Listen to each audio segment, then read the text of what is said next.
Billiken fans, welcome back. It's Zach Miller and Peter Hale. It's the Midtown Madness Podcast. Before we get going, thank you all so much for listening. If you're watching on YouTube, don't forget to hit that like and subscribe button.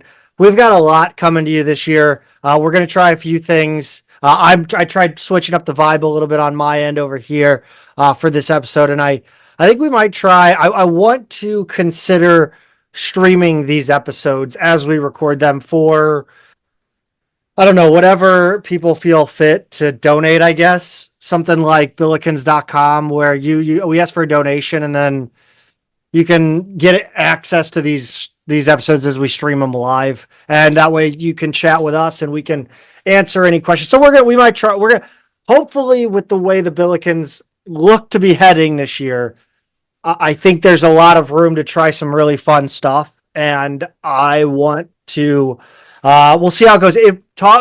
If any of that sounds cool or you're interested in that, don't forget to comment down below or hit us up on Twitter. That would be awesome. It's season 5.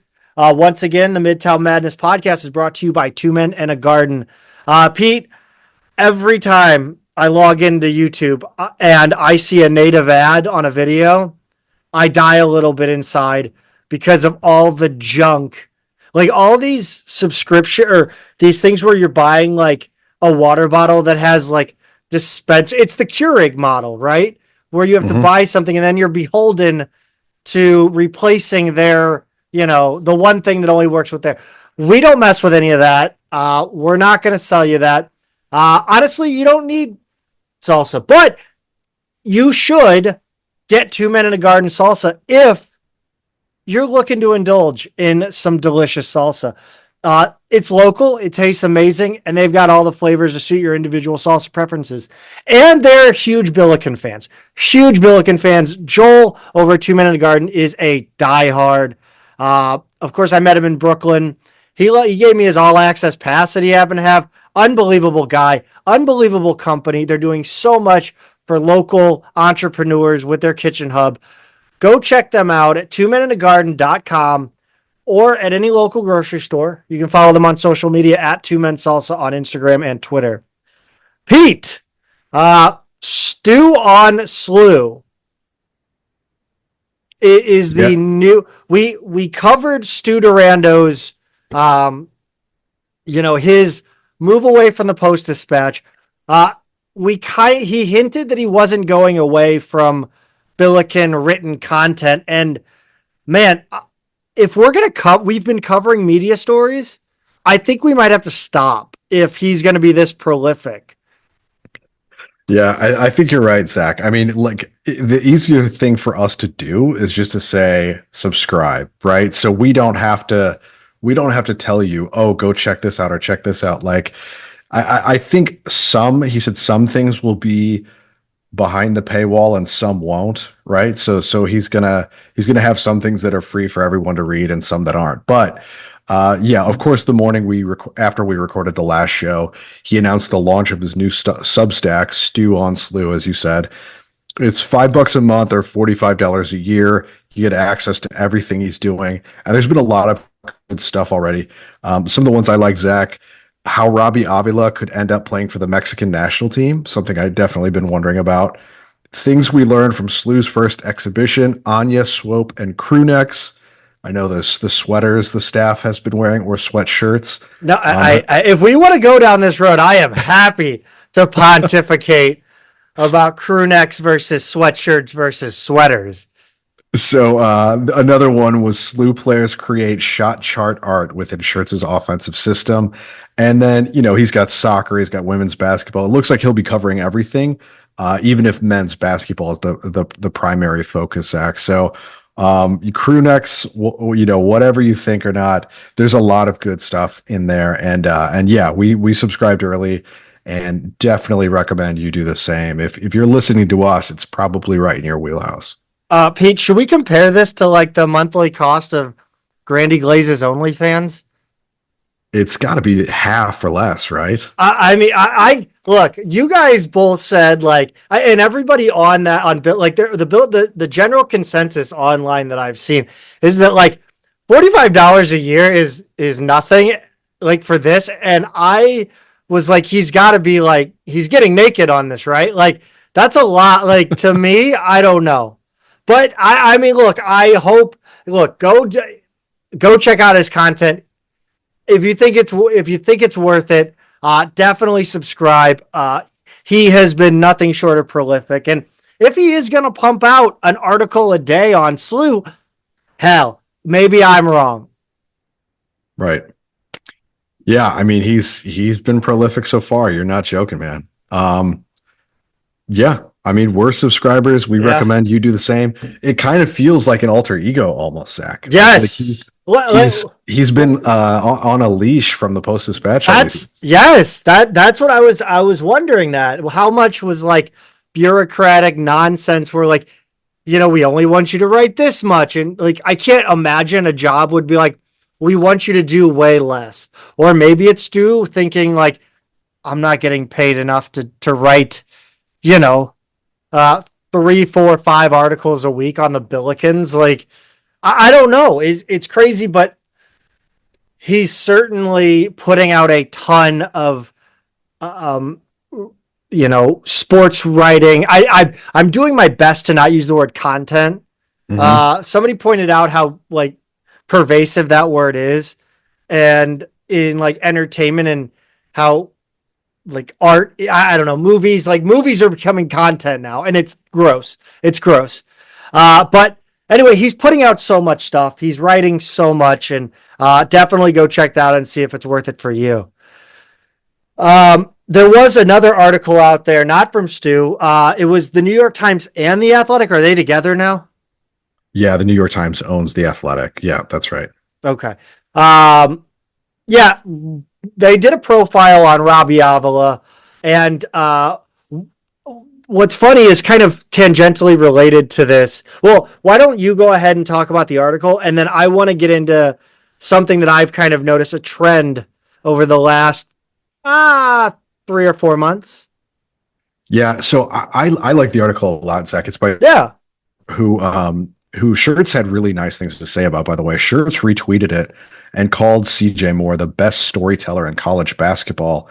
And he said he's covering one of the best stories in college hoops. Exactly what you would want it to be, a masterpiece, which is, pretty big words from a coach who is the head coach of the player in question. But it was all about Robbie. And so much of what we get, Zach, on Robbie has been these kind of short pieces that are kind of surface level on him, right? Like people want to know what's going on with this dude who looks like that out on the court. Why is he so good? Why is one of the best players in the country in goggles and just doesn't look like your typical 6'11" basketball player? But this was really good. It was a dive into him, his family, his relationship with the coach, who he was. One of the quotes that I love so much, especially, being a parent of kids now, was just about how he talked about like trying to switch to contact lenses late in high school, and how it just didn't work for him. And he was constantly like, it just didn't feel right. He couldn't make it work for him.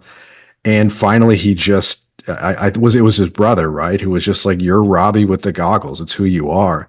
And he was like, I used to get, and I'm of course I don't have the quote right in front of me. I'm going to butcher it, but basically I used to get teased when I was little about the goggles, and you just need to be who you are. You don't need to change. And I even I showed that to my son, and he loved it. He really liked that. It as an 8-year-old, it really resonated with him. So it was a great piece, and definitely recommend you check it out. But Zach, it did have one little. Go ahead. Hold on. So I got to talk about the goggles thing, because I relate heavily to the goggles. Mm-hmm. I wore glasses up until sophomore year of high school. I got contacts. But I would wear goggles playing baseball and basketball, and I was terrible at basketball. Okay at soccer. I don't think I wore them. Maybe I did wear goggles playing soccer, but I was okay at soccer. But baseball on the mound with the goggles, I don't know if I had a Rick Vaughn thing going on out there, but with the goggles. So I was very short. I was in under 5 feet, under 4'10" as a grade schooler in CYC, and I was throwing heat with goggles. It was a vibe. So Yeah. I love that he's continuing to wear the goggles. There's no reason, like, it's one thing to be like, oh, I've never worn glasses or whatever. So now I found out that my eyesight is shit. So I'm going to get contacts. But like when you've gone that long, it's almost like a Linus blanket, but like in a more powerful way. Sure. Yeah, I mean, like I've reached the point, 41, and my eyes aren't what they used to be. And if I'm watching something with subtitles or whatever, like I like my face hurts afterwards if I don't remember to wear my glasses, right? Like because I'm squinting You're so hard. old. I'm using every muscle in my face to see it. So it certainly is one of those things, like once you get used to doing something a certain way, it's hard to change. It's hard to make that adjustment. And so, yeah, that definitely plays a role. But Zach, to circle back to something that you wanted to bring out of this is there was a little nugget in here that sort of illuminates some of our conversations from, call it, 6-7 months ago. Yeah. I wish I wasn't a lazy piece of shit, because I would have gone and pulled each quote that I'm referring to, like from each article. But if you go back, if you look in this article, I don't know. Do you have the quote in front of you? I don't have it right in front of me, just what you wrote in the notes. So basically the idea is that ever since Shirts was hired, an article has come out, let's say every month, and they talk about the courtship of Shirts by SIUE. And every time they talk about this timeline, it pushes the first contact between Shirts and SIUE further, like into like February, January, December. Like we are going to end up pushing it to the actual truth eventually. We're going to get there. Yeah. Yeah. It keeps moving back though. It's very, pay attention. Go back through articles and look, if you're as weird as we are, go back through articles and see exactly how they've kind of been pushing those goalposts. Yeah, for sure. Very interesting, but a good article, no matter what. And we definitely recommend you check it out. Especially, I guess you might need Athletic or New York Times subscription to get through, but nonetheless, go check it out. But Zach, with all of that, we've got some actual game action to talk about this week. Yeah. More than one time, the Billikens opened up a can of whoop ass on Maryville this week. The first of the two being a 106-65 W versus Maryville in exhibition play, their second and final exhibition, Friday the 25th. No broadcast was available. Pete, we talked about the logistics and the case for streaming last week, and I'm going to be honest, I feel like nobody would have been at this game had it been streamed. Maybe they should do like an NFL blackout rule where if Yes. you're within 60 miles of Shea Fitz Arena, it's blacked out. But I can get it streamed. I think it would be the opposite way. Like because it wouldn't matter, because there's not as many SIUE. Like SIUE fans are all so spread out. That's true. It would just serve to piss you guys off. Yeah, it kills me though, right? Because I could not watch these two exhibition games, and I hated that. Like I wound up having other stuff going on because I didn't like have that time set aside for a SIUE game, and I'm just like checking my phone probably too much, and I hate being like that. I want to just be able to sit and watch the game. I sat and watched the game, and it was an odd energy. It was a funny juxtaposition because it was a crowd that you would associate with the Cruise era. Yeah. But the energy was distinctly positive, and that you could feel, Robbie Avila's playing his first minutes. You could just feel that things were really positive, and the crowd was excited. Yeah, and part of that did show happens, right? Sure. And part of that's going to happen when you outshoot your opponent 590 to 390, and you out rebound them 43 to 25. It sounds like this was a better effort across both halves, if I'm not mistaken. Yeah, it definitely was. Obviously, there was some, couple first couple attempts at the basket didn't go so well, but um, the defense held for the first few possessions, and SLU just ran away with it from the beginning. One of the first things I looked at when I'm looking at the box score, well, maybe not the first thing, because I'm always breaking down what each. You probably checked the score when you first open the box. Sure. Yeah, I guess. Yeah. You're right. You're right. So look, man, I'm just looking for the truth.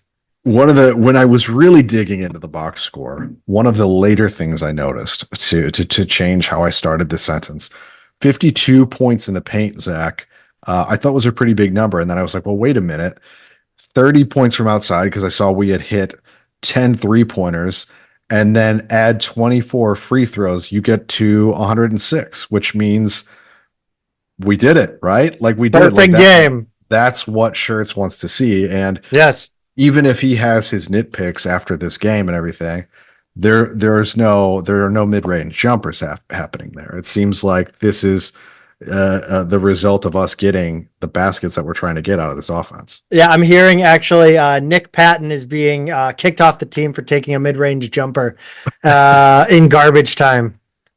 Was it low enough in the shot clock to where it was forgivable? Oh gosh, I don't know. I don't even remember. Okay, because those are the ones where I'm like, every once in a while you got to have one, right? Like if it just so happens that the ball gets kicked around or goes out of bounds, you wind up you can wind up with a mid-range jumper a few different ways, even if you don't intend to. And maybe don't cut the walk on if he does it. But Zach, as with the previous exhibition game, the top scorer was kind of an unexpected one, and that's Kellen Thames. He had a big game. Yeah, he did. I mean, Kellen Thames was one of those games where you just go, damn. Like he was everywhere. Yeah, and contrast that, right? Like we've talked about other players like Anya, for example, where we've said it like every week now. He's one of these guys who's really efficient the way he plays the game, and it's maybe a little bit quieter. And then contrast that with Thames, and you're like, he's everywhere. He's like Bugs Bunny out there. Yeah. 17 points in 19 minutes off the bench. Yeah. He was the sixth man in this game. 7 of 9 shooting. The only 2 misses were his 2 3-point attempts. Dude, this guy doesn't miss within the arc. Like you watched him even under Travis Ford, and anytime he got to the rim, he wasn't missing a bunny. No, the ones that he would miss at the rim with Ford are like where he would take off like a half step too far away from the basket, right? And he would just be completely out of rhythm. Or there are some that I remember where he would try and do like one thing too many. Like instead of going just up, he would try and go up and under and reverse or something like that, and just make things a little more complicated for himself. And the thing I like about the cuts that he's now thriving off of in this system is it's simplifying his motions to the basket, right? Like he's not winding up with the ball covered, free throw line extended, and then having to like kind of figure out his way to the basket. The intention is to get him in motion to the basket. And I think that just changes everything for somebody who's got his size, his athleticism, his versatility, and certainly his finishing ability. Yeah, and I mean, with his finishing ability and the efficiency of Shirts' offense, maybe not the efficiency, but the goal that is to, get to the basket, get as open as possible going to the basket. Those cuts that really can open you up. And the beauty of that is that Kellen Thames does not have to do that anymore. He doesn't have to go up against 2 defenders at the rim as often as he had to previously. He doesn't have to do the work to find his own shot necessarily. Yeah, that's right. And it's not just finishing at the rim, Zach. 3 assists. So he's moving the ball around. 4 steals. Dude, I'm telling you, it was some Briante Weber. Mm-hmm. It was some VCU type ball hawking. Yeah. He was he was in people's pockets. He was out in passing lanes. I mean, I know we're talking about Maryville here, the St. Bernards, but like, and I know they're the Saints, but it's a St. Bernard in the logo. Give me a break. Yeah, I mean, dude, like he's gonna feast on the Yeah. defensive end. This is the guy. I mean, this is the guy that's going to get us transition buckets, and not necessarily at the rim. He's going to get it by getting these steals. He's going to be huge for this team. It's going to keep him on the court. VCU is such a good summary of like kind of what he looks like right now. Mm-hmm. He would God, absolutely hold on. thrive. He no to be VCU. He's 98% VCU right now. Yeah. He needs to bring back the hair. He needs the flowy hair, man. Yeah. I need the ponytail back. Yeah, that's right. So the one thing I did see, Zach, is he had a couple highlight dunks back to back. Yeah. And I know there wasn't like a very crowded house to bring down, but it seems like those were pretty electrifying for the people that were in there. Yeah, it got the people going for sure. It was that the first dunk was like look out below. Yeah. And then the second dunk, he got cute and then realized that, oh shit, I'm gonna end up on the end of the bench if I miss this dunk. As he double clutched. Yeah. And just made sure it went down. But Yeah. no, I loved every second of watching Kellen Thames. Why would I get that wrong? I have no brain, like nothing in my brain says Kelly Thames before Kellen. But no, it's he's gonna be great, I think, for this team. Yeah. I know I'm overreacting. Well, we've heard Shirts and the other assistants speak very highly of him in the lead up to this season. And you kind of, it's one of those things like you raise an eyebrow, like, okay, well, what haven't we seen yet? Because we've seen flashes from him, but he's never really put it together in a consistent way yet. And the way that they're just gushing about him, you're like, okay, they know they have something.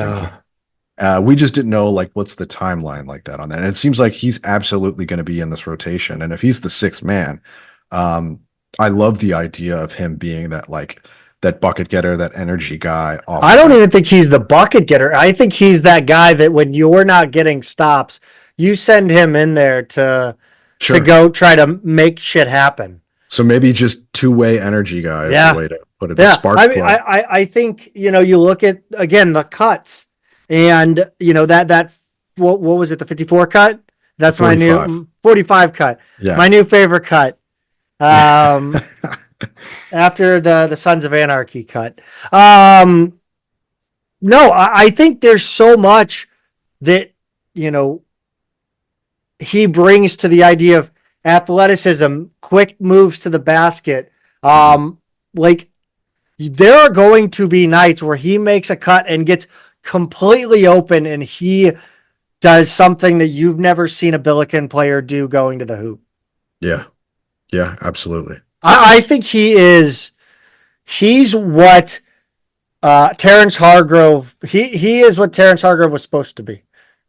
I don't want to be mean. I don't want to say that like in any disrespect to Terrence Hargrove, but like Kellen Thames is far past where Terrence Hargrove was when he left. I think, but that's my take. Well, that's bad news for the rest of the A10. That is bad news for the rest of the A10. Another thing that could be very bad news for the rest of the A10 is if Kobe Johnson is a credible shooting threat, which he was in this game, Zach, going 3 of 4 from the perimeter and finishing with 16. And from what we read, Maryville's approach was to let him have some space outside, and he just punished him for it. It's not that it was a bad idea. Historically, like I remember when we signed him, his shooting percentages were not great. So I don't necessarily disagree with their coaches here. But wow, 16 points. So the top 2 scores were both a bit surprising. Yeah, I thought, I think it's easy to make 3 of 4 threes when you get left wide open, whether that be Maryville by choice or just getting lost in the beautiful ball movement. Yeah. But yeah, I thought Kobe Johnson was good in this one, but I didn't. It's one of those where it wasn't noticeable. Yeah.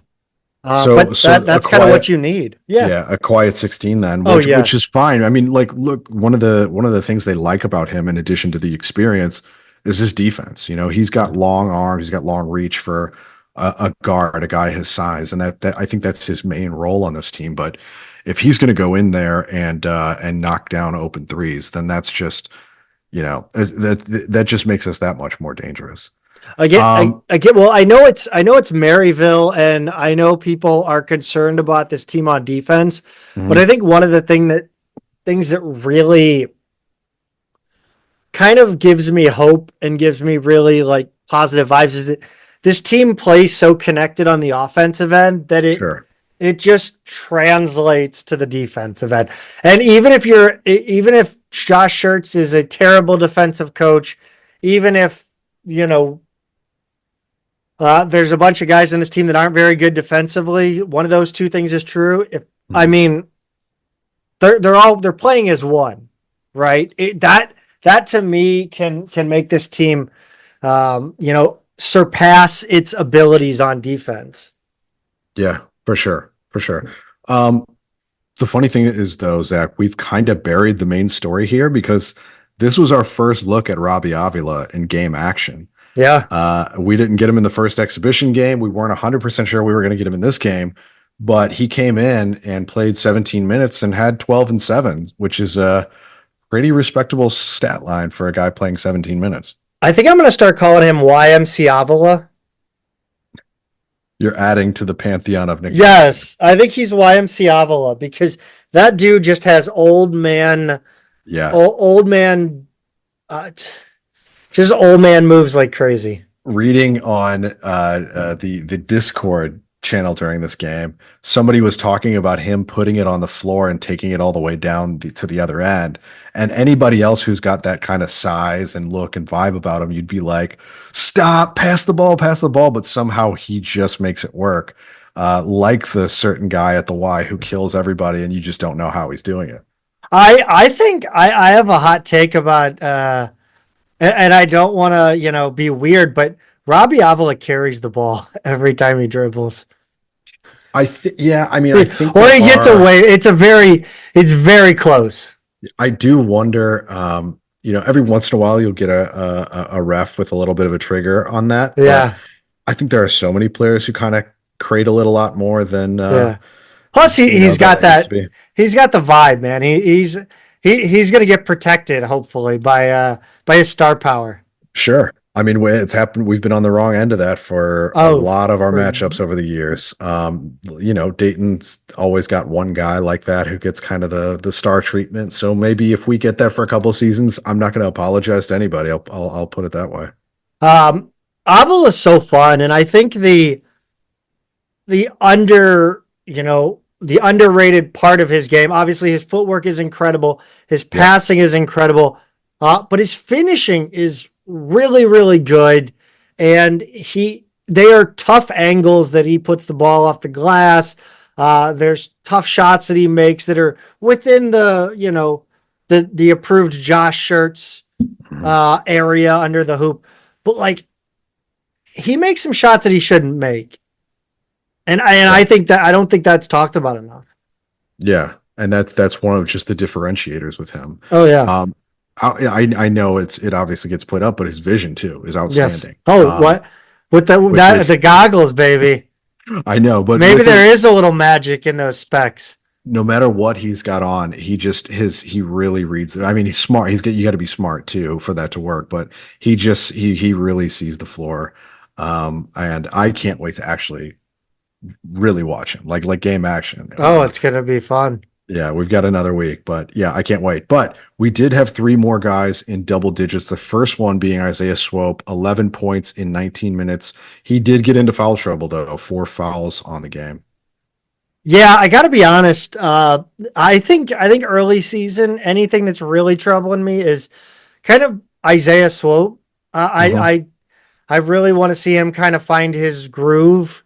I mean, he's shown flashes. He's missed really easy layups in the first part of the games, both exhibition games. And I know it's like the first minute of the game, but I'm a big believer in getting off on the right foot. You make that first shot, it changes everything. Mm-hmm. And I think you got to put both of the ones he missed in. And So I'm nervous about him a little bit, but I mean, I've seen stuff from him that's crazy. Like he reminds me of somewhere between Kwame Mitchell and Tremaine Isabel. Okay. That's interesting. Yeah. Yeah. Like he really can, dice his way through, but and really get handily with it. But like also he's, you know, kind of steady and will just pull up like Kwame used to. So in that scrimmage, I mean, he was electrifying, and he had Yeah. a super quick trigger, and his shots were just They were falling. He going looks in from he looks wherever he let better them. when they're falling. I'm sure. I'm sure that's it. You Yeah. look at Larry Hughes in this one. Not falling, he looked like crap. I mean, it's just how it is. Yeah. So I wonder if Swope is just going to be one of those kind of hot and cold guys, right? If he's Yeah. just going to be a bit of a streaky player for us, and I wonder if we're just going to see that over the course of a game, or if that's going to be over the course of a season. Like he has his hot stretches, his cold stretches. I don't know. Yeah, I mean, I don't know. I do like, I think he has I think he's best when he's got the ball in his hand and just triggering himself. Hmm. I don't love him in a catch and shoot scenario, Right. but I mean, I'm not Josh Shirt, so You mentioned Larry Hughes. He I went did. 3 of 7 from outside, which isn't bad, and he finished No. with 11 points. Yeah, no, but he did brick. I think he bricked his first four. I think he missed Okay. like four in a row, and then he heated up late, Okay. including an absolute. It was one of the smoothest transitions from catch to shoot on a three I've ever seen. He had a ball kicked out to him, and it was kind of lobbed out to him, and he just kind of just very.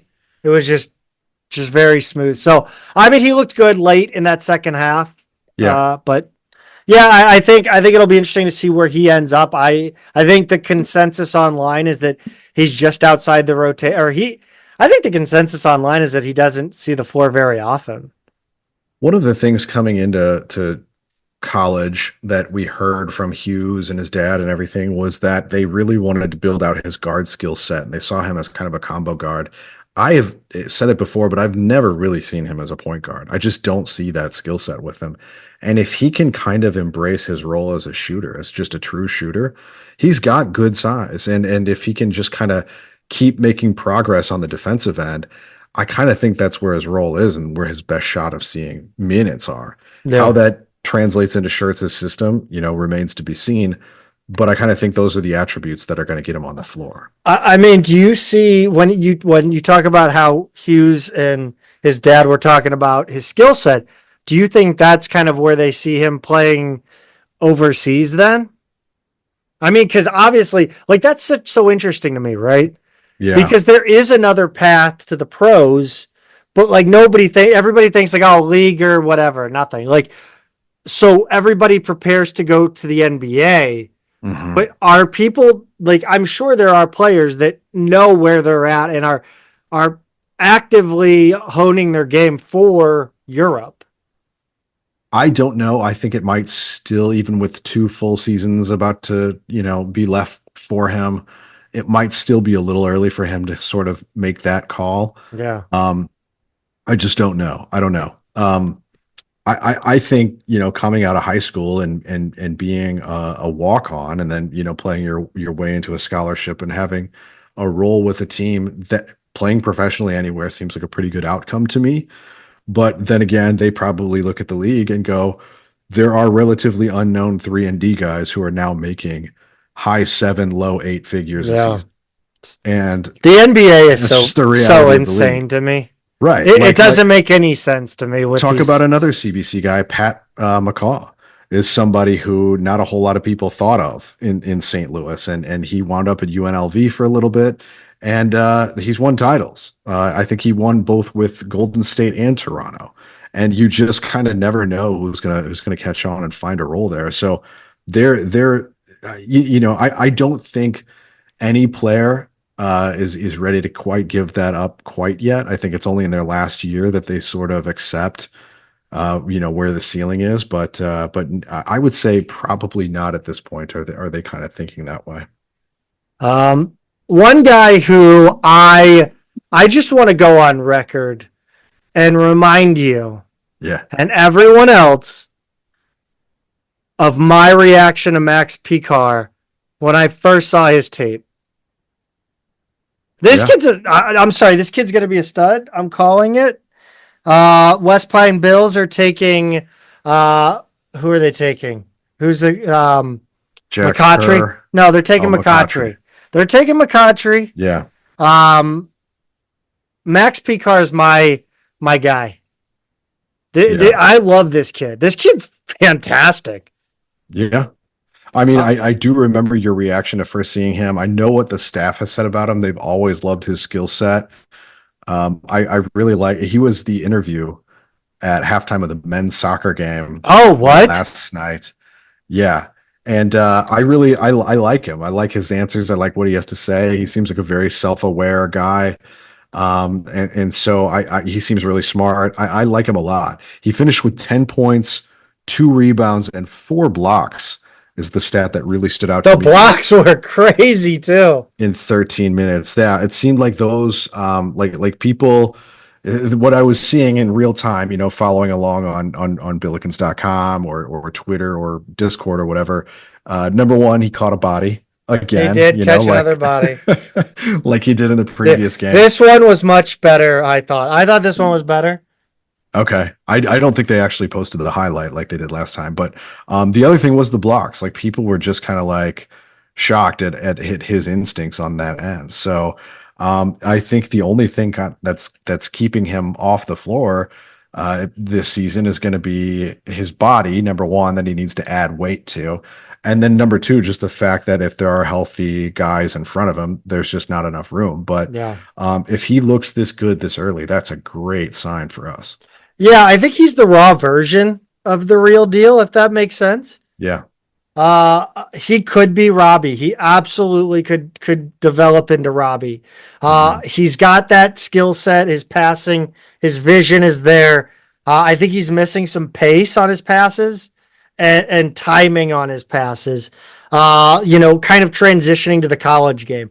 You saw him make some very impressive passes in his tape, and he's made some good passes, but they've been tipped. He's seeing he's got great vision and reads. He's just a step too slow, I think. And of course, his kind of tear that he went on last night was obviously against the Maryville B squad. But I see no reason why this kid can't develop this year and be ready to absolutely sit behind Robbie next year. That's fantastic news. Yeah. Yeah. I don't know. I'd be interested to see what everybody else thought about Picar, because I am absolutely in love with the kid. I think he's so much fun to watch. He's so much what the NBA is looking for. And again, I don't know shit about the NBA, but it feels like this is the guy they're looking for. Well, he's certainly got the length. He just needs. He's really just Chet Holmgren 2.0. If he's that, then we might win more than just an A10 title. Oh God, Jesus. AJ Casey, Zach, 9 points in 11 minutes. Kalu Anya, 20 minutes played was actually the most, and he had 7 and 8.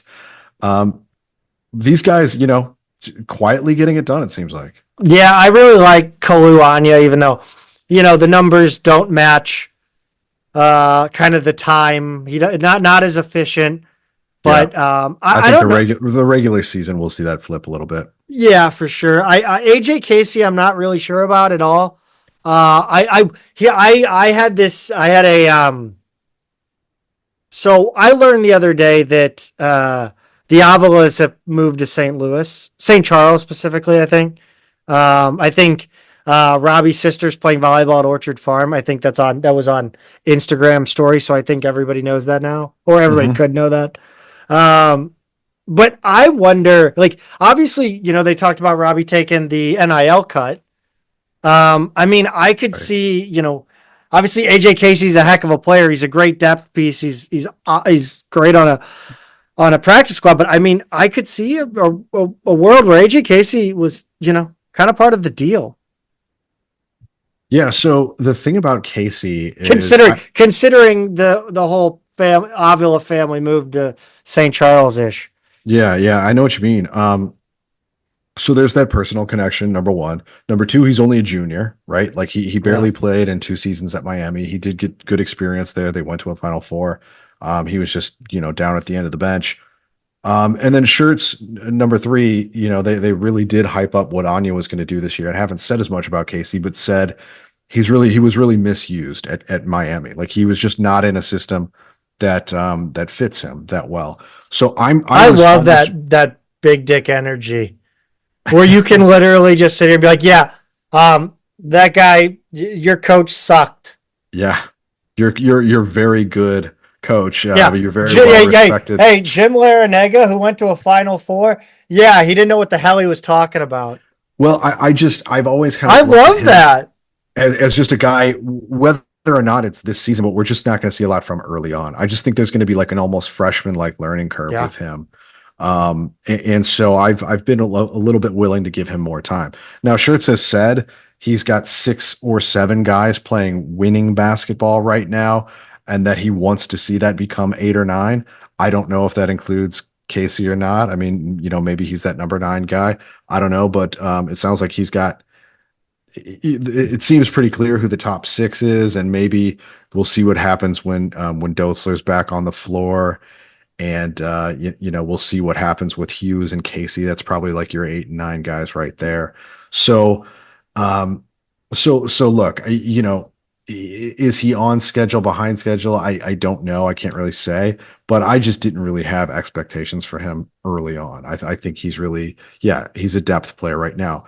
What does, I do think like his relationship with Avila is meaningful, but also what does give me some encouragement as well is the fact that he really looks good when he shoots the ball.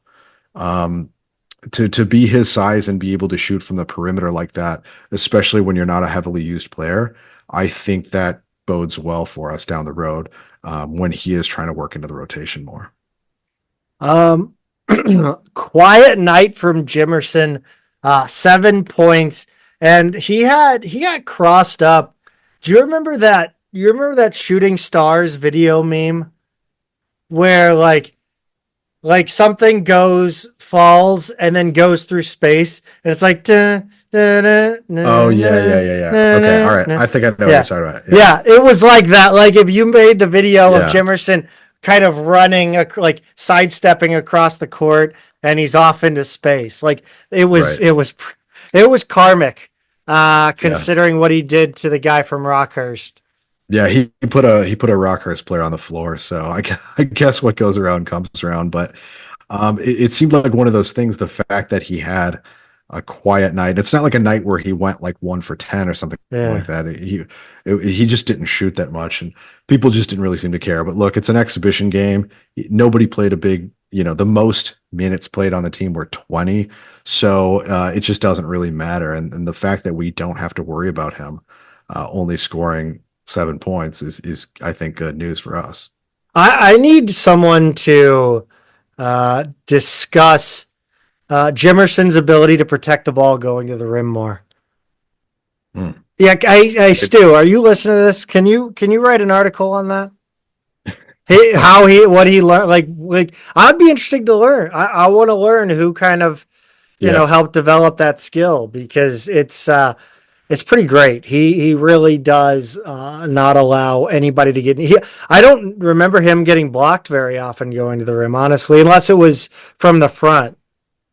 No, and he's also he's not just like a 6'2", 6'3" shooting guard. I mean, he's more like 6'6". He's really does have pretty good size, 6'5", 6'6", in shoes maybe, but yeah, he's got a pretty big frame too. I just think like people kind of underrate. He's got really good size for his position, and that's got to be part of it. But yeah, obviously what you're saying is pretty meaningful as well. To kind of wrap this one up, Zach, 9 turnovers for SLU. That's a good number against any competition. And then Josiah Dotzler was held out as a precaution as he recovered from a sprained ankle. Shirts did say that he would have played if it was a regular season game. What a bum. But yeah, it wasn't. So it doesn't matter. Kidding. Next up, Pete, They open the regular season Monday, November 4th at 2 p.m. Central Time against Santa Clara in the Field of 68. Opening day showcase at the Sanford Pentagon in Sioux Falls, South Dakota. It will be streaming on the Field of 68's own YouTube channel. You don't need anything extra. You don't even need to have a Google account. You can literally just go to youtube.com, go in the search bar, type in the Field of 68. That should bring you to their channel. And I think it's the Field of 68 After Dark. I think it's what it's called. Yeah. And click on that. Go to Live tab. And you should see SIUE and Santa Clara in a thumbnail with a slash for the game. So that is how you find it. Let's not have a meltdown next Monday, people. Yeah, it couldn't be easier. The other It could be easier. It could be on TV. I don't think that's even easier anymore. But the other way is go to their Twitter, their X account, go to the Field of 68, and anytime that they're live on their channel, they will tweet every 30 seconds. If they're live, it's your whole Twitter feed. It's like it's everything. So that's the other way to find them if you're more likely to use that app. You know what, Pete? I'm very close. If I made more than I do, I would really do this trip. It is super cheap to get a hotel in Sioux Falls, South Dakota. Like 3 days, $300. We all in. And that's not some like sleazy road. No. Trust me, I've had a hotel, a motel in Troy, Missouri before. It is perfectly fine. Brand name hotel. Gotcha. Well, it's showing just under 9 hours right now from St. Louis to the Sanford Pentagon. I could wake up Saturday morning and start driving. It's not too bad. Now it's a boring drive. That's a very, very boring drive. But maybe the end result will be worth it, Zach. I don't know. Well, we'll see. We'll see where life takes me this week. From me, that's a lot farther drive. I'm looking right now. I want to say it's 12 hours. But it's actually closer to 13. It's like 12:40. No, so, I need to get my oil changed. I don't think I can make that drive. I need to get my card. Yeah, I looked at flights a while ago when this was first being put on the calendar, and I want to say flights were like $600 for me, and I would have to go through like Chicago or Minneapolis or something like that. You got to fly into Canada and then take a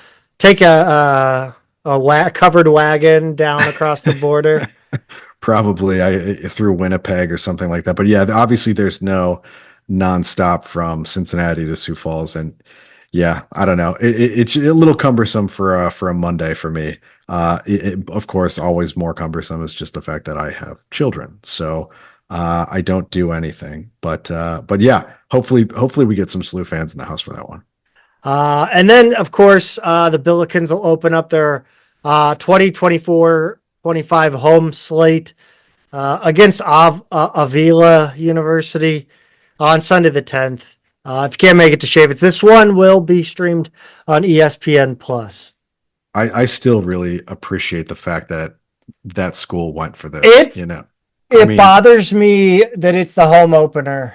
Yeah, I wish it weren't the home opener. I understand. But I do, given the reality that we had to fill a date then and it was going to be a lower division school, they went for it, and credit to them for getting it. They're in Kansas City, by the way, so it's a fairly easy road trip for them as well. Speaking of Kansas City, everybody make sure you get your hotel and tickets for the Hall of Fame Classic. Yeah. Isn't it? It is the Hall of Fame Classic, I think. Yeah, you're right. It's on what's the date, Zach? It's Wichita State is November 22nd, Friday at 9:30 Central. At the T-Mobile Center. How drunk is everyone gonna be? You're gonna be there, right? I will be there. Okay. All right. Well, I want to do something. This is actually the time of this, Zach, is pretty. Anybody want to do a brunch on like Saturday? Like, can you do Saturday brunch? You're asking me? No, I'm just saying, I'm not going Billiken to fans, this. I should host a Midtown Oh, Madness like, brunch. gotcha. Yeah, you should. I wish I could go. Kansas City's the wrong direction from St. Louis for me, but the fact that it's 9:30 on a Friday, you can basically work a full day and Yes. still make it. Because Kansas City's like a 4-hour drive, and I know you get a little Oh, I rush took hour off. traffic on the way out of I St. took Louis. off. There's no chance I'm doing that. I learned my lesson after Loyola Chicago 2 years ago. No, I understand, but I'm saying realistically, if you're in the kind of job where you can cut out an hour early or something like that, Yeah. you can comfortably be in Kansas City and in your seat early for this game. And that's kind of crazy. I mean, that's going to be a wild weekend. I'm sure Annalise and the alumni relations crew will be out in full force with some sort of sick pregame, and so be on the lookout for that. I'm sure. Yeah. Pete, let's talk recruiting. New offers out. A 2026 guys. Yeah, Zach. And they're both from the West Coast, which is pretty interesting. Isaiah Rogers is the first one, a 6'2" guard out of Centennial High School in Corona, California. He plays AAU for the Oakland Soldiers program, which is a Nike EYBL program. Really impressive, poised, skilled guard. He gets to the rim. He's a little bit streaky as a shooter, but he can kind of heat up and just take over a game. He plays with a ton of control. I like the look of his game on film. He's a top 75 recruit per just about every recruiting service. He's kind of like in the high 60s, is where he tends to end up. Other offers right now: Utah State, UNLV, New Mexico, Loyola Marymount, UC Santa Barbara, UC Riverside, UC San Diego, Sacramento State, Cal Baptist, and High Point. So the high majors, the West Coast schools, have not gotten involved in offering yet, but they're certainly circling him. And interested. So really nice looking player, and interesting to see a foray out to the West Coast for us. The next one, Zach, is Caden Hutcherson, who's a 6'5" shooting guard from Archbishop Midi in San Francisco, and he plays AAU with Team Lillard, which is an Adidas program. Smooth 3-level shooting guard. He keeps getting better. Really smart, composed, competitive player. Again, I like the look of him on film. Not as highly rated at this point as Rogers, but he does have kind of similar offers: Cal, UNLV, San Jose State, Loyola Marymount, Montana, Idaho, Texas Arlington, Bethune-Cookman, for some reason has offered, but not as many, not as many as Rogers, but Bethune-Cookman just list. catching strays on a Sunday night. They're in the opposite corner of the country. I'm not quite sure why they're. I thought you just meant they were terrible. They're the starting school for any good college basketball video game dynasty. I think they played, what was it, 2-3 years ago? They played SLU a lot closer than Well, I wonder why. Yeah, than they should have. But yeah, Zach, it's interesting to me now. We haven't made a ton of like West Coast entries quite yet since the. Dude, you know what happened the last time we went on the West Coast? Well, we got Jaquavius Williford commitment. That did not happen. Didn't end up happening. Yeah. Right. We had Austin McBroom. Tanner Lancona. Yeah. I'm assuming Grandy Glaze was from the West Coast. No, he's Canadian. No. He's whatever. He's Toronto. Yeah. Well, no, I forget that he was Canadian. I know. Good for him. Canadian. Timbits, right? Timbits. Yeah, one of his online handles. Oh Jesus. Pete, we had an unexpected visitor for the exhibition game against Maryville. By the way, shout out Brett Putz for attracting, not on purpose, but like him walking from like Lorenzini's. Yeah. And I was like, that's odd. And then I realized like dudes were following him. I go, that's a recruit. I don't know who it is, but he looks like he's here for a visit. You sent me the photo and said he's got an EYBL hoodie on. I said, like, figure it out. I liked that clue because I was like, ooh, that makes it easy for me, right? Because if I'm looking at AAU programs, like, because on all the recruiting details that I have, I can put a line. You can column sort by Nike.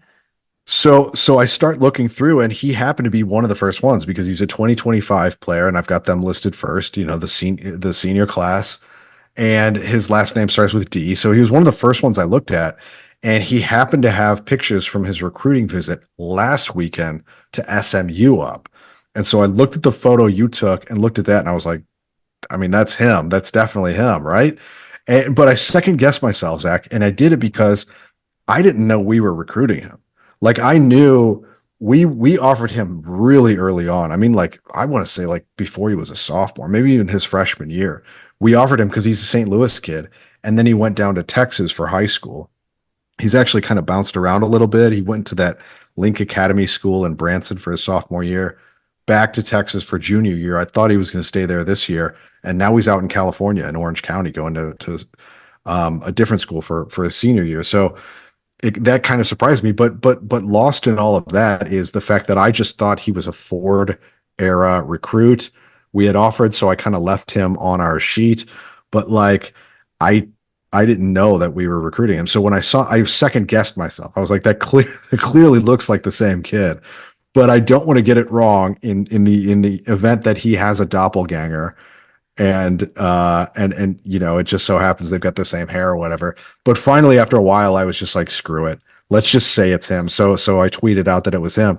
And pretty soon we had it confirmed that this was indeed him, and he's on an official visit. So again, 6'6" guard, big kid. He attends J. Sarah Catholic out in Orange County, like I said. He's like a top 100 player, really, by most services. He's got 26 offers by my last count. Vast majority of those are from power conference programs. Like I said, he visited SMU last weekend. He was originally a Ford offer. So it was a bit of a surprise to me, but great news. And I know 4 high schools in 4 years is kind of a red flag for a lot of people, but we've talked before about Schertz's vetting process. And if that is an issue, they're just not going to go with him. One of the things I will say about him, top 100 kid with 26 offers, it's really hard to tell who's heavily recruiting him lately. His latest new offer is Oklahoma State, and that's been almost 3 months. He visited SMU. So it's one of those guys. He was an early bloomer, right? He was a really early riser in terms of the rankings. And when Ford and those guys were offering him, he was one of the most highly regarded freshmen in that class. And so what's curious is how many schools, or what I'm curious about is how many schools are still hanging around in his recruitment. So there could be a lane here for SLU to sneak in and steal, a commitment from a guy who's originally from St. Louis. I feel like I've heard this name 500 times. I feel like I feel like his name has come across our timeline so many times. It's ridiculous. Like that's like the minute you said BJ, like normally when you would tell me a guy's name, and I know he's like originally from St. Louis, he's got local ties, but like when you told me that's what I go, oh, I know that name. Like I never do that. That is weird. That is an unusual occurrence. As soon as we offer a player, I follow them on Twitter. And by the way, as soon as they commit elsewhere, oh, okay. Never mind. Now you're back. So it's probably just the fact that we've been following him for probably 3+ years. Yeah. And that just creates a certain number of, scroll through, you just get that impression every time. That's probably what that is. We going to talk about this chain or no? I guess we have to. I mean, we saw that. Let me see if I can pull it up. We saw it teased out earlier in the week. I think it was on Brett Putz's Twitter, and he had this, or no, sorry, Instagram, maybe. But one of the assistants had this chain, the big Billiken diamond studded pendant, it looked like, with a big gold chain. And it was sitting on like a pile of like St. Louis stuff, right? So like pizza, toasted wraps, like just like St. Louis stuff. And this chain, this Billiken, was right on top of it. And I do love the fact, by the way, that he wore a red St. Louis Cardinals hat on the visit as well. Yeah, I mean, this chain is ridiculous. And I mean, look, if we're going to have recruits rock the chain, like this is, oh my God. It's huge. That is ridiculous. Yeah, it's got to be like what, 6 inches across or something more. I mean, that thing's it's gigantic. That's a It's big Billiken head. it probably if up and down, it's whatever size the numbers are. Almost, yeah. It's no, I think it has to be. If it had a longer chain, you would see that it's like I think it's maybe a half inch from the top, above the top, and a half inch from the So it's bottom. roughly the size of a front number on a SIUE jersey. Yeah. And That's it's a pretty great. Billiken. Yeah, it's I mean, they got. I mean that. I love. First of all, I think the craziest thing about this is how they basically did the logo exactly like with the shading. Yeah. The That is, it's wild, man. two-tone gems. Well done. I wonder who did that for him, by the way. That's pretty cool. Well, I mean, have you not seen Twitter? What meaning what? So there's a story behind the chain. Oh, yes. Yeah. Troy and Chris Sloan have kind of hinted at something. Yeah, so there I don't have the story. We're working on getting it. But I'm hoping for the exclusive on that story. Dear Lord, if Stu gets it on Substack, I'm going to be pissed. Yeah, he probably will. But I mean, he's got the Cardinal hat on. But apparently, this was a Chris Sloan production of some kind. Apparently, he's involved. Well, if he's involved, then of course it's all It's diamonds gaudy. and gold. No, it's hey, perfectly gaudy. If they like it, no, I'm not saying. Hey, no, that wasn't an insult. Yeah, that was me. Like, just holy shit. Yeah, that thing is. I love, by the way, and I know it's because they get bumped up because we follow them, but Kellen Thames and Larry Hughes are the first two comments under his post here. Did you notice? Tell me, is that eye blue? Is the eye blue on the Billiken? Yeah, the non-winking eye. That looks blue to me. If that is a blue eye, that is the best part of the whole chain. My blue eyes are not strong enough to actually see in that level of detail, so I don't know. Put a comment down below. Is that blue or not? Yes. Let us know. But Pete, I think the question I have is, like, we've heard this stuff about the NIL and how, like, you were not gonna, I guess, open up the checkbook for freshmen, but this sends a certain message. Is it a wink? It might be a Billiken wink. I mean, there is a literal wink on the pendant itself. So I don't know. I don't know. I mean, look, like I said, I've said it a million times. I don't think that that's totally 100% correct.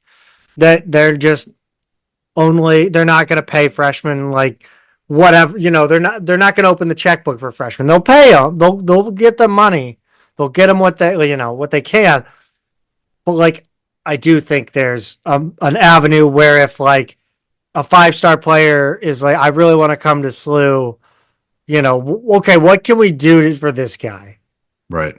So, but yeah, I mean, look, it sends a message, and that message is we're not screwing around. Yeah, I think so. I mean, recruits they're going to eat this up. That's something a big time school does. That's not something SIUE does.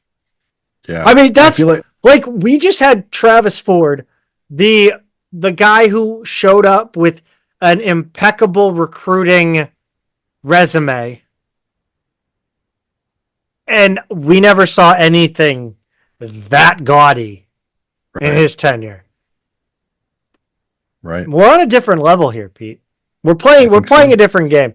We're playing 3D checkers, or like we're playing Chinese checkers while everyone else is playing checkers. We're not playing chess yet. But we're getting there. If that works for you, Zach, I like it. Let's close. Oh, sorry. Talk about Case and Dagger. Yeah, so early in the week, the staff was out to see him. He's a 6'3" sharpshooter, 2026 kid, Silver Creek High School in Indiana. Plays AAU for Wildcat Select. His only two offers so far, Morehead State and Eastern Illinois, but I think we'll see a lot more coming his way soon. Depending, there's a lot of crazy people who really, really hardcore follow high school ball in Indiana. And Hey, in 49 other states, it's just it's basketball. just basketball. But yeah, so a lot of people have him as one of the, if not the top shooter in the class. So definitely one to keep an eye out on. I think everybody knows that Mark Titus is my man crush. So I think I just want to, anytime you guys, that you give a shout out to Indiana high school basketball, I got to talk about Mark Titus. Closing the loop, Pete. Let's talk about some guys that aren't coming to SLU and we can call them a tool. Yeah, we've got 2025 offers who committed or are about to commit elsewhere. Number one was Jordan Tillery, committed to VCU on Thursday, so not the last we've seen of him. 6'5" guard out of IMG Academy, had a bunch of A10 offers, including SLU. He was supposed to visit and canceled it, wound up going to VCU, so don't know the whole story there, but again, not the last we'll see of him. 6'5" guard, another one, Bobby Montgomery, from Mount Zion Prep in Maryland. He's down to either UTEP, Jacksonville State, or Binghamton. He's going to announce on November 1st. Had a SLU offer at one point, but I didn't get the idea that we were recruiting him very hard for very long. The third one, Zach, is interesting to me. 6'7" point guard Dietrich Richardson out of Peoria, who I think is criminally underrated. He's a very good prospect. Committed to his hometown school, Bradley, on Saturday. I kind of liked him as a backup option to Isaiah Sealy, who now it sounds like SLU really isn't in the picture for anymore. But then again, maybe Davis Ray is the guy they're targeting for that spot. But Richardson, I think, is a real steal for Bradley. So congrats to them. I'm not going to call him a tool because I really like him. And if he ever enters the transfer market, I want us to give him a ring. By the way, Zach Bovair posted 10 hours ago on Instagram, and it's quite a fun little post of his time so far here at SLU. So go check that out. It's Zach with a K, ZAKB 1988. It's a fun little post. I just happened to come across it. Let's move over to the women's game. Pete, we got you guys about an hour of men's basketball talk. I am super hyped about that. On the women's side of things, the Billikens played in a charity exhibition game on Tuesday night, the 22nd. This one got a little hairy, but they pulled away at the end. 76-67 win at SIUE. Interesting starting lineup in this one, Pete. Yeah, it was three seniors and two freshmen, Zach. Shantiria Anumale was one of those freshmen. Rita Nazario was the other. Ken Calhoun, Tierra Simon, Peyton Kennedy were the seniors. So a guard-heavy lineup for sure. Brooklyn Gray did not play. She was spotted in a boot at the men's exhibition game, according to Brett Jolly Comedy Hour on Billikens.com. Not a name I expected to be saying. I mean, Brett Jolly's hanging out in Hawaii with his wife, so I can't hate on Brett Jolly. Is he really? Is that? Yeah, he ended up marrying volleyball player, tall, like yeah. That doesn't narrow it down. Hawaiian. Can't think of her name. Wow. Okay. Yeah, I didn't know that, but good for him. That's interesting. But I divided this up, Zach, kind of into, because you said it got a little interesting, this game. And so I kind of did the good, the bad, and then, the open questions, because I think there really are a lot of question marks with this team that really need to be answered even after this exhibition. The first off, the good stuff, right? Peyton Kennedy, 30 points. She's going to be our leading scorer. So 30 is, you love to see it, right? Mm-hmm. You want to see her on. Calhoun, meanwhile, flirted with a triple-double, 11 points, 8 rebounds, 8 assists. Rebounding, the SLU bested SIUE 49-34. Got to own the glass against a lower level team like that. And then points in the paint, 42-18 in favor of the Bills, which is great. Anumale, 14 points in her first appearance. It did take 18 shots. I think she was 6 for 18 from the field. But that kind of usage, that kind of scoring, really promising for a freshman, Zach. You didn't get over to this game, by the way, did you? No, too many games starting at 6 p.m. in the Central Time Zone lately. Yeah. Yeah. And that's a tough one to get all the way across the river. Like that too, especially for a West County guy like you. But anyway, that to me, that's really promising for a freshman. And then 8 points and 11 rebounds from Simon. We talked about how she looked like kind of like more athletic, more fit, more mobile in the exhibition game. And maybe she's just about to make a big jump this season. Because that's a nice stat line, I think, for her. Yeah, I really liked Tiara Simon last year. I liked Brooklyn Gray a lot. So I'm anxious to see when she is available, and we'll talk about that. Mhm. On the bad side of things, Pete, SIUE was very, very bad last season. 4-26 overall, winless on the road, 327 in the net. Picked to finish eighth in the OVC this season, I believe. They were missing a key player for this one. The Billikens were down after the first quarter and let SIUE score 28 in the third, which is astronomical. Yeah, that's a big number. It took 14-0 run late in the first quarter and early in the second to control this game. And it was a 1 point game as late as early in the fourth. The Billikens only shot 28% from three and 58% from the line, which is scary in the women's game, especially. Hmm. Everyone can shoot in the women's game.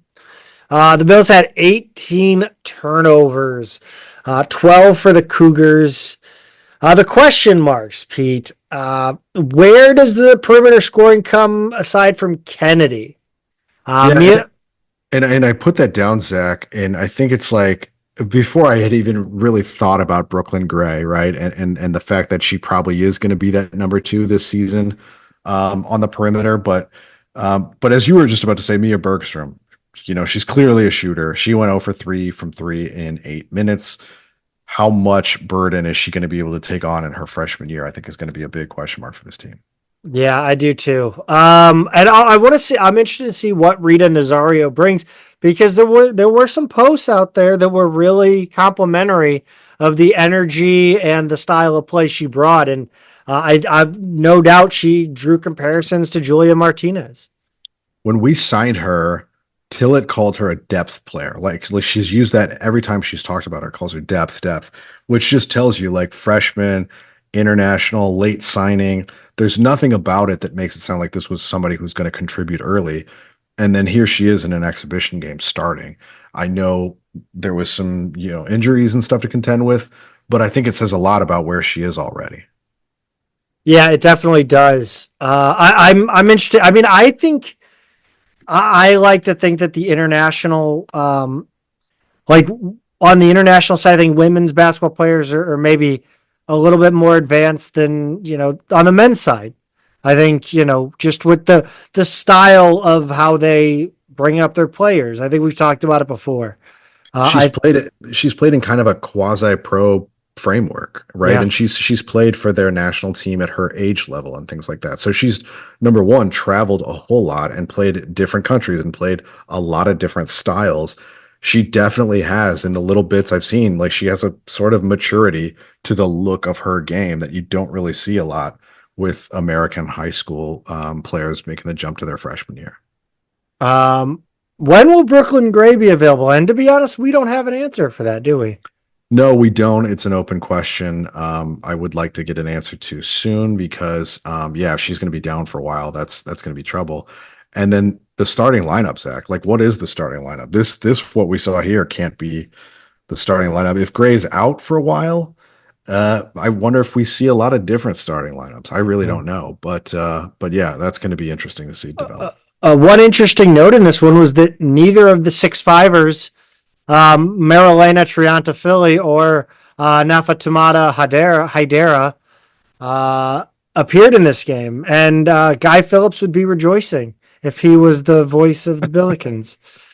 I put both of those names in there, hoping you would draw the straw for that bullet point, Zach. I took one for the team. We need nicknames for both pretty quickly, but yeah, I don't know where they were. I know Haidara didn't play big minutes last season. Neither did Triantafili at Syracuse when she was there, but I was willing to bet that one or both of them would actually be rotation players this season. So I don't know if there's injuries in their case as well. I'm not sure what held them out of this one. Maya Glanton only had 2 points in 11 minutes. You kind of saw her production at Indiana State and expected maybe a bigger role. Yeah, for sure. I mean, at Indiana State, she was, let's see, she started in 29 of 30 games. She averaged 4.5 rebounds a game. I think she was their leading scorer last year, over 12 points a game, something like that. So yeah, to see her not really, she didn't really do much in the scrimmage, didn't really do much in this game. I don't know. I'm a little surprised by how little we've seen from her so far. She did have 6 rebounds though. Markavia Shavers, 4 points, 3 rebounds, 3 fouls in 10 minutes. She was basically in a platoon with Simon to start the year last season, but has kind of become a distant second, which is unfortunate. Yeah. I think we need to find out if Kennedy Calhoun can stay out of foul trouble. Yeah, I wonder if maybe that's one of the reasons she didn't get all the way to a triple double in this game. But they need her defense, and if there's going to be a tight whistle on her, that's going to be problematic. And Zach, the last question I kind of have on them is are they just going to be able to close games out? You know, like last year in this game, they struggled to put a consistent 40 minutes together, very streaky over the course of the game, and they let teams back into it. Now, I do think SIUE is going to be better than they were last year. You know, even 8th in the OVC is a jump from where they were last year, where they just weren't winning at all. But that's still not a team that you can let be within double digits in the second half. And to get it all the way down to 1 is downright scary. So they've got to get rid of that kind of streakiness that they have about them. By the way, I think just a free idea for the NIL store, a t-shirt, and it looks like the Wheel of Fortune board, and it says before and after, and it just says Peyton Kennedy Calhoun. I just throwing it out there. Yeah. I don't know if that one's a good one or not, but next up, Tuesday the 29th at versus Missouri S&T, second and final exhibition game, the only one at home, and I believe it's 4 p.m. Come on. Yeah. I don't understand that. But what I do understand, Pete, is good salsa. Yeah, Zach, and our friends over at 2 Men in a Garden have that, and we've certainly told you about that many, many times before. But one of the things I've never really talked about that they do is something that I actually have not bought from them yet, and I'm not a big cocktail maker, right? I love a good cocktail. I'm just not that good at it. I have a couple friends who are fantastic, who like could be high-level bartenders professionally if they wanted to, but just aren't. But you could be, because River City Craft cocktail syrups are available on 2 Men in a Garden site. It's through their friend products. Go to their friends products, and you know there's 8 or 9 different vendors whose products they sell there. River City Craft cocktail syrups they have in ginger, mint, and orange. They're all $14.99 a piece. Not a bad price at all. And yeah, Zach, I'm a little tempted because my wife and I are getting ready to do a big kitchen renovation project, going through cabinets, seeing how much space we were going to need in the new configuration, that kind of thing, clearing some old stuff out. Found a cocktail shaker buried up there, and it just kind of got my wheels spinning a little bit. I went over to I happened to go to the 2 Men in a Garden website today, saw those, and like, I don't know. I'm wondering if I got to dip a toe into this and get a little more creative, crafty, whatever you want to call it, with a nightcap. Well, the craft beer scene is dying, so you got to make a move. That's what I hear, and I still have no shortage of craft beer supply down here in the basement, but maybe a cocktail every now and then is called for. You can do the same over at 2meninagagarden.com, $9.99 nationwide shipping. Get over there now, check out their products, of course, but also browse their friends' products. I think you're going to find something you like. 2meninagagarden.com. Pete, I love beating the shit out of George Mason. I love watching the Billikens beat the shit out of George Mason. Yeah. The Billikens were not ranked in any of the coaching polls heading into this shit kicking that was the game against George Mason. But they did have an RPI of 34 through 10:26. And they beat George Mason 5-0. Thursday, the 24th. Emily Gaby returned to the lineup in this one, Pete. Hannah Larson remained out. Yeah, Gaby was out with an illness for most of the past couple games. She was on limited minutes in this game to kind of give her enough recovering time to be closer to 100% for Dayton and the conference tournament. So yeah, just didn't play a whole lot recently, before and during this game, Zach. But in the 7th minute, we got on the board early. Katie Hauk did well to keep the ball in the offensive end.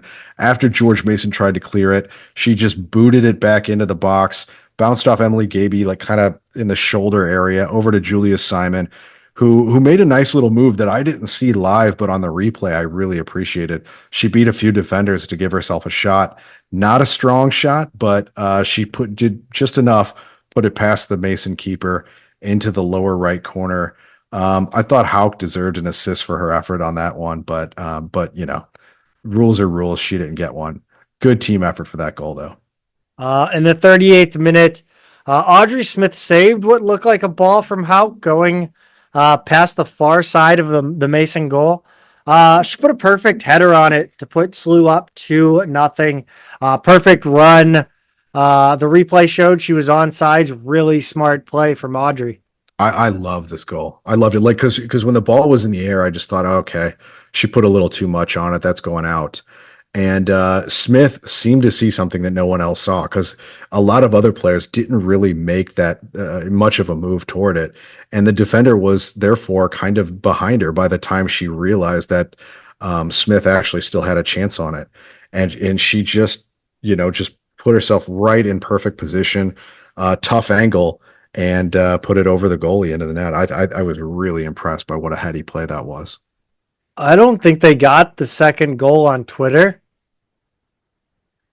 Yeah, I'm not sure if they did. I was watching. They didn't. That stinks. I was watching the broadcast. There were Nicely. What were you taking, a coffee break? Of the 5, I think at least 2 of them were not on. Yeah, the 5th goal, and the second goal. Right. So that was this one, the second goal. Of course. Yeah. Well, thanks for nothing. Just really, really smart play by her. Yeah. 41st minute, Nina Preußer.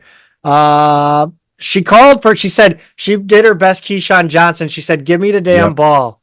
Yep, she did.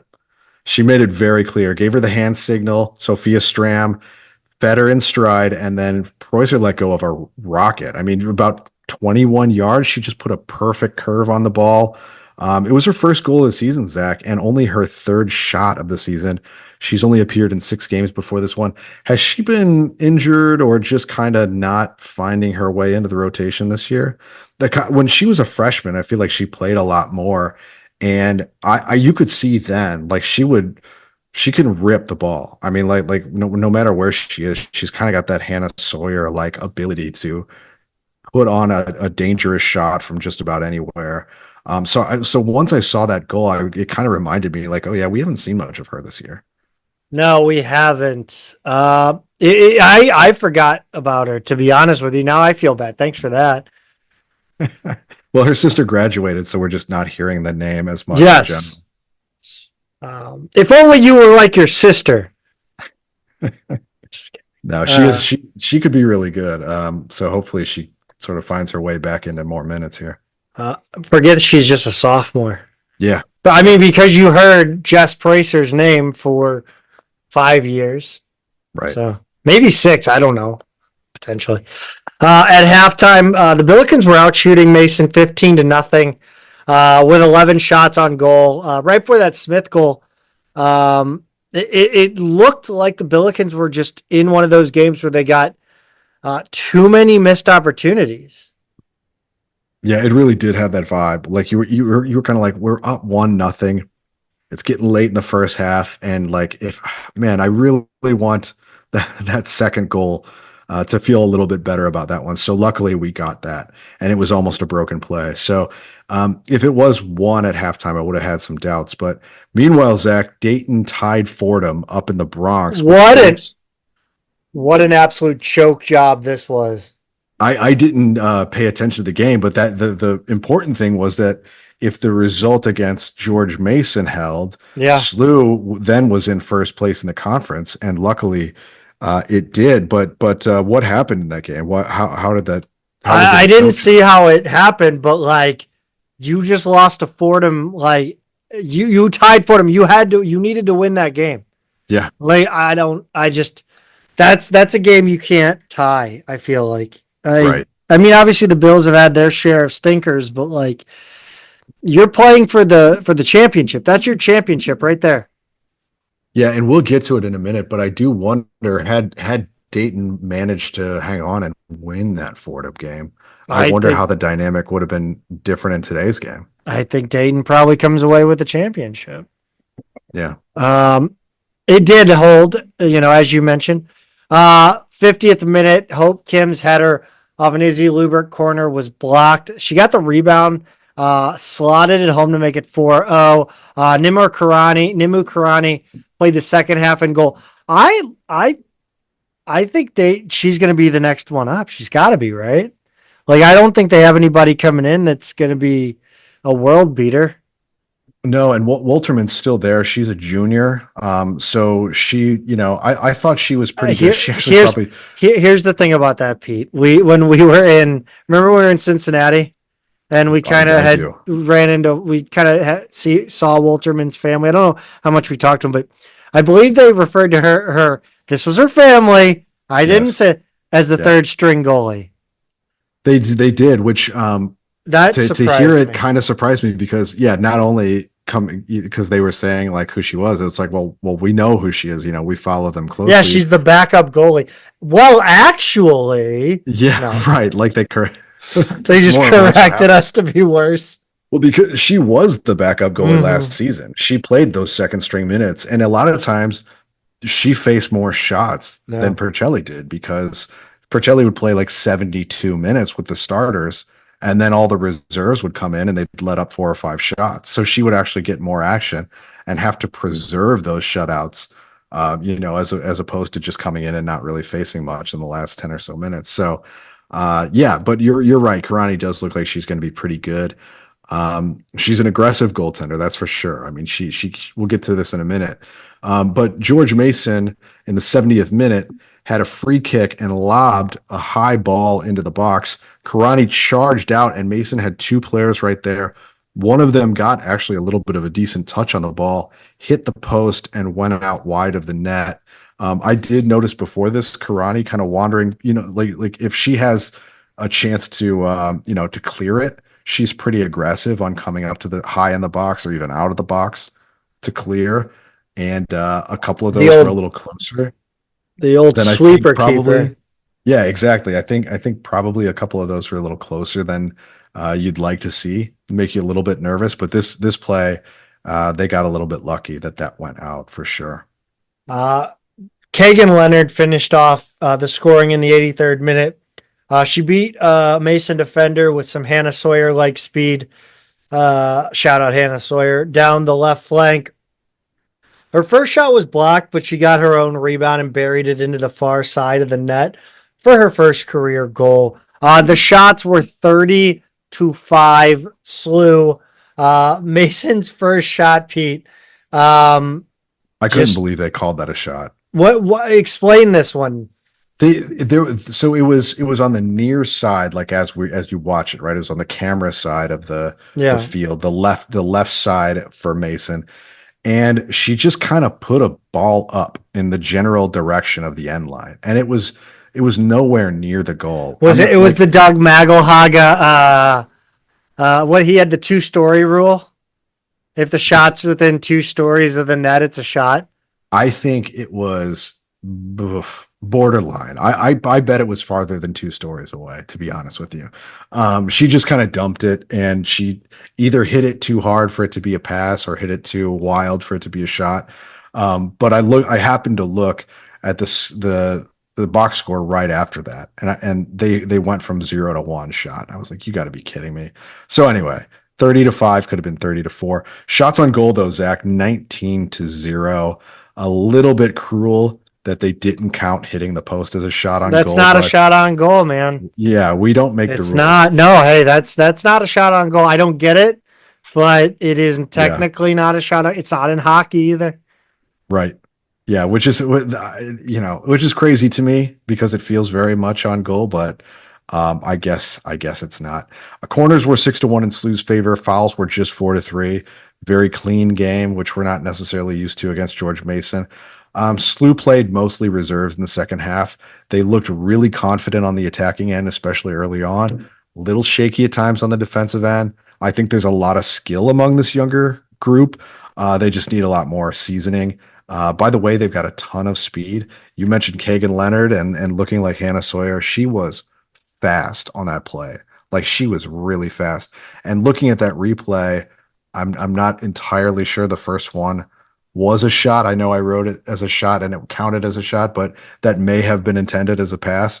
It just came to her feet for a rebound and she got a much better shot on the second one. But yeah, there's a couple other players too. They can really fly. Marino's another one. She looked really quick with the ball at her feet. Let's head on to the A10, the de facto A10 regular season championship game.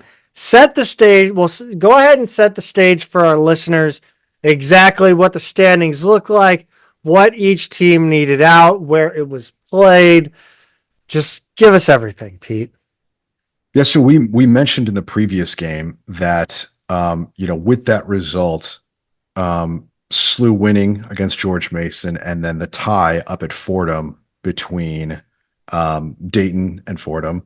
SLU leapfrogged them in the standings, right? Dayton was 7-1, I think, heading into that Fordham game. So they came away 7-1-1, and that would be 22 points.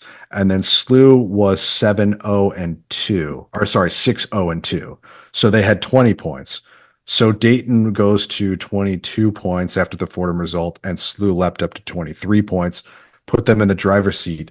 So really all they needed was the tie or the win in this Dayton game to clinch the 1 seed. Now, if you're SLU, and like we said earlier, they're sitting in kind of the mid 30s in the RPI, you want the win, right? Because mid 30s RPI is not necessarily a guarantee that you've got an at-large bid, but if you beat a quality opponent on the road, that's going to be a nice boost to the RPI heading into your conference tournament, and you're going to be looking a lot more solid. So SLU clearly in this game, Zach, was not playing for the tie, content to take the 1 seed.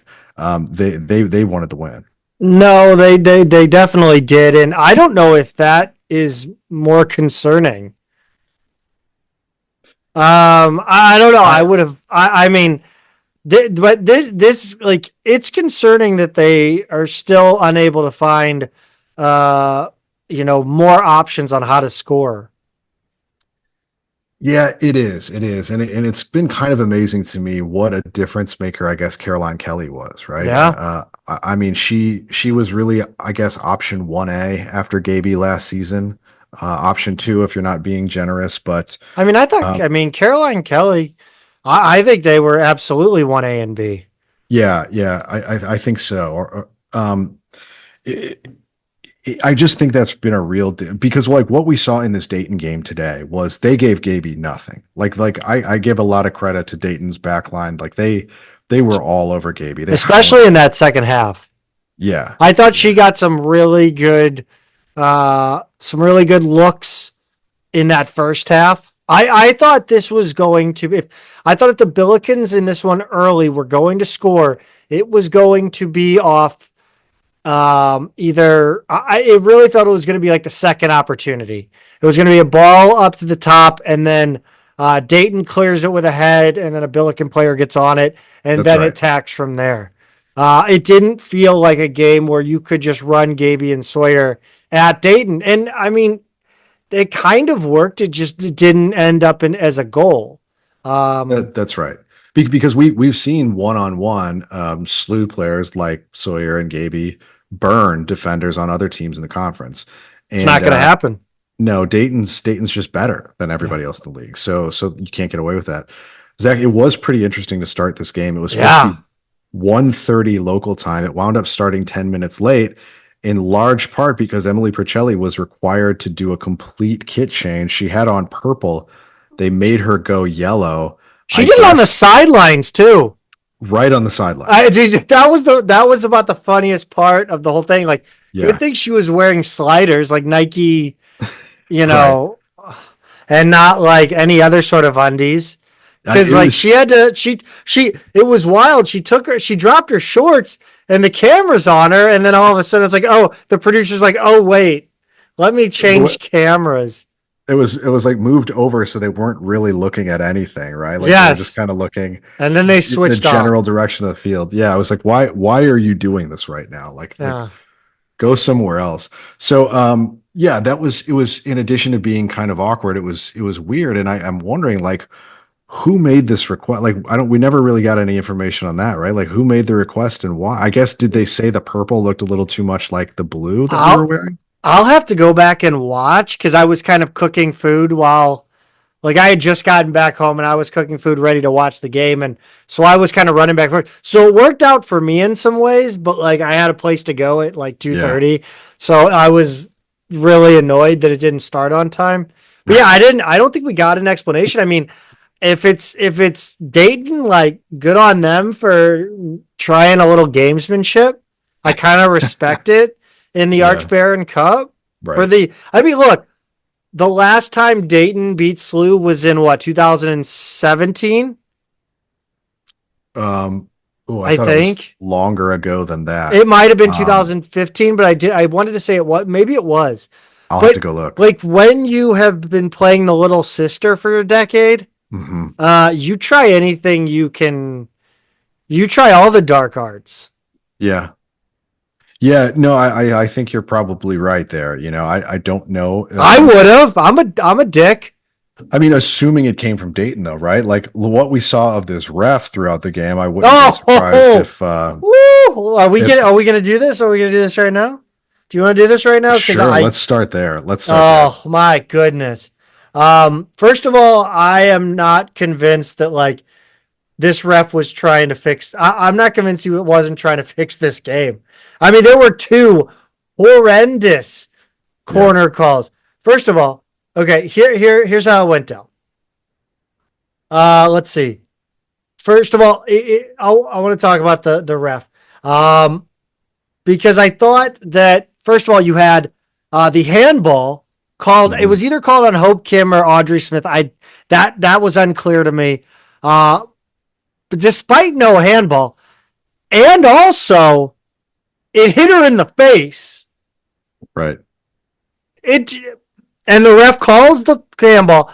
Audrey Smith gets upset about this clearly, as one does when you take a ball to the face.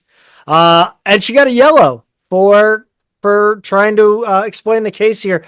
Sawyer was given a yellow a few minutes later for a foul. I thought Dayton was allowed to be much more physical than the Billikens. I thought when a SIUE player would get not, I don't want to necessarily say fouled, but like would take contact. The ref just kind of felt like he just gave off a vibe of like, oh yeah, so what? Like, come on. It was like watching the Mean Machine versus the Guards. It was like that basketball game in Longest Yard where he keeps like hitting him. He's like, oh, did I get you? He's like, no, that was clean. That's what that felt like. But it's also fouls in this game were 15-8. Mm-hmm. You know, and you cannot convince me that SIUE played twice as physical as Dayton in this game, or like initiated twice as much contact. They're just, it was nowhere near like that. I mean, like Dayton was really physical in this game, and there were a lot of times where players would get tangled up, and it would go against SIUE. Yeah, and you're just like, I think our player was behind her. Like, how did you call, or no, ahead of her? Our player was ahead of her. Right. And you're like, how is that on her? I don't. It all culminated, though. This is where it got real wonky.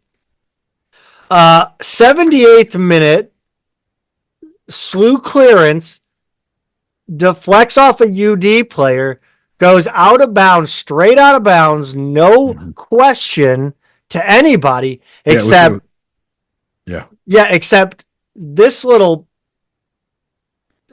Kyra Carfanta decides she's gonna raise her hand and look at the ref and request a corner kick, and the ref was like, Race Williams, man in the middle, decides that's enough evidence for me, corner kick. Yeah.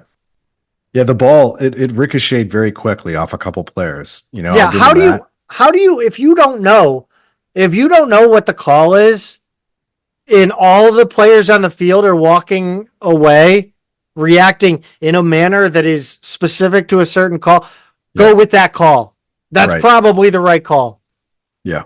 And then in the 84th minute, Dayton sends a shot wide, and I'll let you guess who raised her arm again. Yeah, it was same player, Carfanta. Yeah, Carfanta raises her arm again to Race Williams. Race Williams is like, sure, honey, no problem. I got you covered. Yeah. Corner kick Dayton. That's one of those where like I'm gonna concede that he's probably just a terrible ref. But like that feels that corner kicks are so key. So key in soccer. You cannot give someone a corner kick if you're not sure that it's off of them. Yeah, and that wound up being, I think, their only corner kicks of the second half, were those gifts in short succession there. And you're right, like throughout the game, Dayton was allowed to be much more physical. I just didn't understand it, Zach. You hate to be a conspiracy theorist or whatever, and also I don't want to be schizophrenic here, but that was like that was fixed, man. Like he was making that was sketchy. It was also in the first 20-25 minutes, I thought the ref was fine. I thought it was good. Yeah. It just kind of came apart after a while. Like it's almost like he couldn't maintain the the even-handedness. The focus, yeah. I didn't really get it at all. I guess we could circle back to just kind of how the game went itself. I thought SIUE started out really aggressively, which was great, but they kept settling for like subpar shots from too far away. And they were just sending in these long, low bouncing shots that just didn't really have any power, right? So we were putting shots not just forward, but on goal, and they just weren't that dangerous. One or two more passes, and there were a couple of times where SIUE had a wide open player on the wing, you could have moved the ball around a little bit more and really worked it in for a better shot. I didn't quite understand what they were doing, like why they were feeling the need to shoot so fast. Yeah, I think that's one of the problems with this team is I think they do. I've talked about it before. They try to win the game with one goal. And not necessarily that they score one goal and sit in. It's that they want to win the game as fast as possible. And sometimes that leads to lack of composure, lack of kind of, slow and smooth is fast. I think they rush things a lot of times. Yeah. This was weird because it seemed like it was a concerted effort to either hit worm burners or ensure they weren't skying shots over the net. I mean, it was weird that there was 3 of them and they were all hit on the ground. Like none of them, they all had the elevation of a Robbie Avila jump. That's right. Yeah. And the goalie she read all of them perfectly. She played all of them perfectly. So it's not like they identified some kind of weakness, in her lateral movements or something. It just didn't make sense to me, like what they were doing. I mean, I think the only thing I can come up with is that they shot too many damn balls over the net. Yeah. And so it was like, keep the ball down and keep it on net, which I agree with. I think absolutely, like I'm all for just throwing the ball and getting it on net. Yeah. Make the keeper make a play, but from 22 yards out, I felt like they could have done better than that. Right. No, I agree. The best chance of the half, first half probably came in the 30th minute. That was Lucy Schwartz. She got in deep. She had a chance off a cross. SIUE had a rebounder right in front of the goalie too, but she did well to trap it again. Then 6 minutes later, Zach, the Dayton goalie was way out of the net. SIUE had wound up with the ball, but just couldn't get free. And then, of course, they called a bizarre foul to just end the play. So you had the Dayton keeper scrambling back. You had SLU trying to just get by one defender so they could throw something at the goal while she was out of it. And then yeah, instead of getting at least a pass at the end of the play to try and keep the possession alive, there was just some dumb foul call that ended it.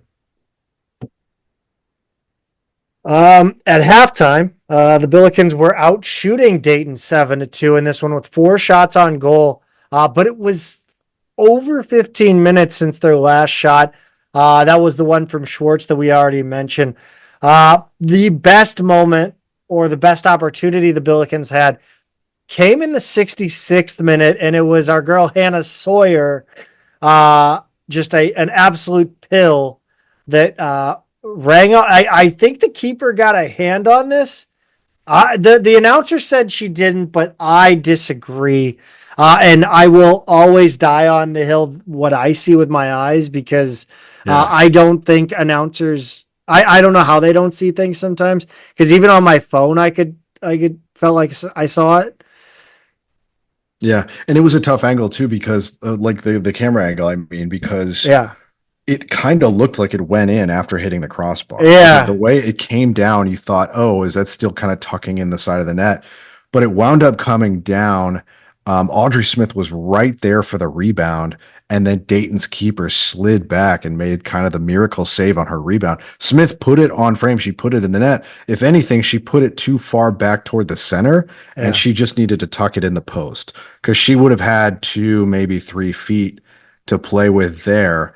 And instead, she put it right where the keeper was sliding into. So excellent goalkeeping.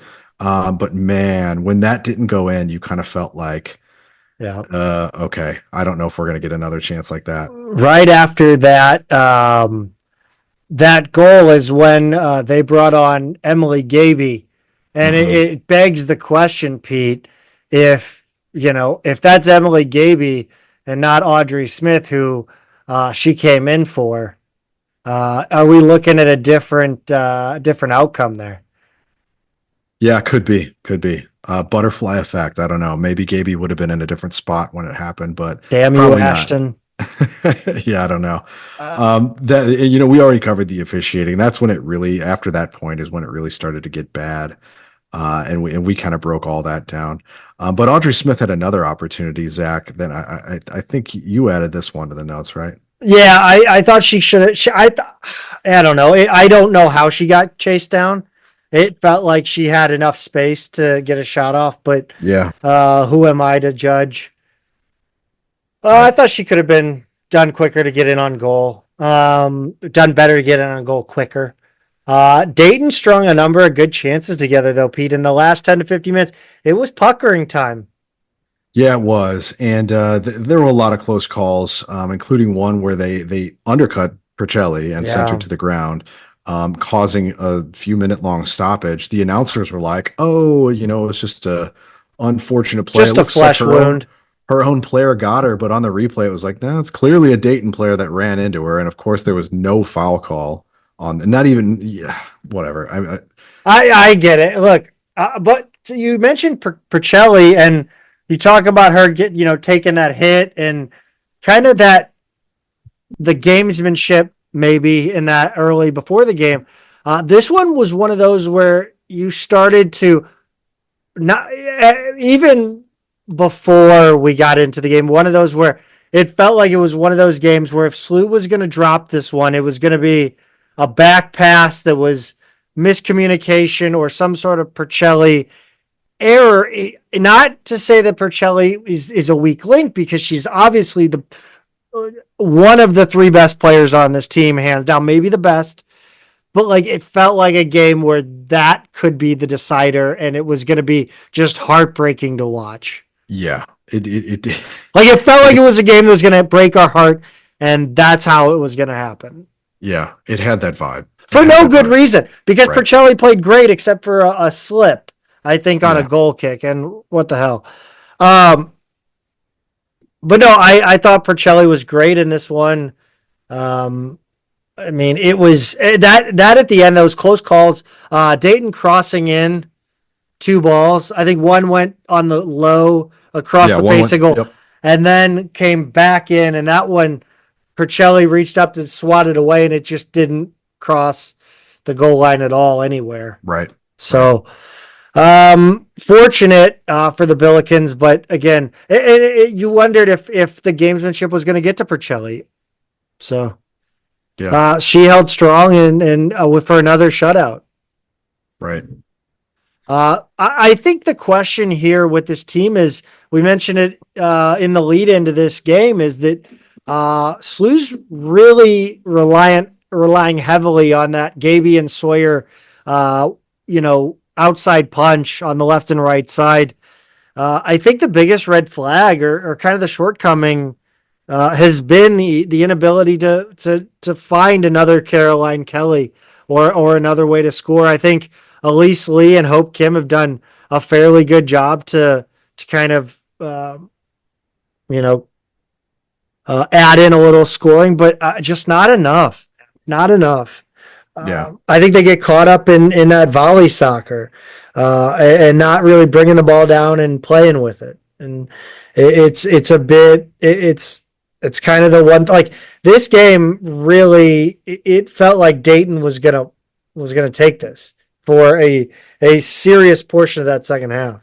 Yeah, it did. It got to be pretty nervy stuff. And you're right. It's just, they fall into that kind of 1v1 stuff with Sawyer and Gaby, and I don't know. Because they're great at it, but they're great at it, but this defense was prepared for them. Unfortunately, SIUE did outshoot Dayton 15-11 on the game, 6-1 in shots on goal. Dayton did have some opportunities, like we said, but really their shots were putting a lot high and wide. SIUE's fouls 15-8 makes no sense whatsoever, and Dayton ended up with 5 corners to just 2 for the Bills. But like we said, 2 came on back-to-back bad calls, and I think the other 3 were all pretty early in the game. So when it kind of felt like they were a little out of sorts for a minute, but Zach, I don't know. This was, you said we haven't lost to Dayton. I looked it up. I just looked it up. It's been 2016, November 3rd, 2016 was the last time Dayton actually beat SIUE. So yeah, not quite, you're at 8 years now. And I definitely understand that Dayton's going to try and throw everything at them they can. They're good this season. I think they're better than some of the more recent Dayton teams, and SIUE's maybe a little more vulnerable in certain ways. But nonetheless, this was a pretty frustrating game to watch. I can't wait for the video of the Dayton coach in like the A10 final, giving them that Rick Moranis one-time speech from Little Giants. If we played them 8 years in a row, if we played them 9 years in a row, they may beat us 8 of them, but not one time. I probably have not seen that movie in 30 years. Oh man, gotta show it to the boy. I'm sure he would love it. Let's talk about this A10 tournament. Well, hold on. I do want to mention something before we get in. I don't know if I've seen this point made, or maybe my brain has tried to make this point to me in a moment of weakness, but like, the talk about like Katie Shields not breaking through the plateau of one win in the NCAA tournament, like, I don't give a shit. This is a goddamn dynasty, and like, you can't even think about throwing this away unless they finish in like last place. Right. Like, this is Katie Shields' job until she doesn't really want it anymore, and I am fully on board for that. Yeah, I completely agree with that. And I mean, you saw last season we came within spitting distance of the Elite Eight, so they finally did break through that narrative and that fact, to be honest. But yeah, they own the league, and they are the 1 seed again. And we'll talk about the tournament in a minute. That it's they're not quite the world beating 1 seed that they were last year and in a couple other seasons, but there's no reason to stop this wagon now. No, absolutely not. And what's clear to me in or consider thinking about potentially even putting your toe on the brake. Yeah, and they're going to lose some very very key players Yeah, this year. Like next year is going to be the closest thing to a refresh we've seen in probably 7 years, it's going to be and weird, man. it is going to be weird. But what I have seen is that there's some real talent in the Yeah. younger classes, so I'm kind of excited at the same time to see what they can do. Next up will be the A10 tournament quarterfinals on Saturday, November 2nd at Herman Stadium. The Billikens will take 8 seed Davidson. The Bills did not play the Wildcats this season. Not since the COVID season, apparently, have they played Davidson. By the way, this will reseed, apparently, to the Yeah, lower seeds, which is kind of a bummer because I really liked, like, this bracket is an absolute, like, it really highlights how big, like, if there was no reseeding, it really highlights how massive that one seed was. it really does. And by the way, if it's going to reseed, don't make a bracket. Like they have it drawn like a conventional bracket with like empty spaces in the semis, the finals. Yeah, Like don't even do that. Just put the seeds by their names and list the game times if it's going to reseed. But anyway, we haven't played Davidson yet. They're the 8 seed. Across from us is Fordham at 4, St. Joe's at 5. We did have that frustrating 1-1 tie against St. Joe's back on October 3rd, but didn't play Fordham this season, right? And Fordham then tied Dayton. yeah, that's right. Yeah, but when you look at the other side of the bracket, you've got number 2 Dayton, and then number 7 VCU, number 3 UMass, number 6 Loyola. Those are Bills both coin flips. the Bills have played all 4 teams on the other side. They tied Dayton and Loyola. They beat VCU and UMass, but those were just 1-0 games. Mm-hmm. So that half of the bracket has been a real problem for SLU. And even though they tied St. Joe's on this side, Fordham and Davidson, I would rather take the teams that they haven't played yet than the teams we know. Especially at home. Problem. Yeah, especially at home. Yeah, you're right. So it's, I guess justice has been served. The teams we really beat up on are the teams that did not make the A10 tournament at all. So it's going to be a tough road no matter what. Yeah, home field advantage though, Pete. So I mean, look, you're gonna the Billikens will once again be the odds-on favorite to win this. They should absolutely win this. But I am going to watch with great interest at those Friday night Dayton VCU and Fordham St. Joe's games. Yeah, for sure. On the college soccer front, before we shift to men's soccer, by the way, I'm gonna apologize in advance to like men's soccer, women's volleyball, and the rest of the squad, because like we've been at this for a while now. Let's talk college soccer in general, Pete.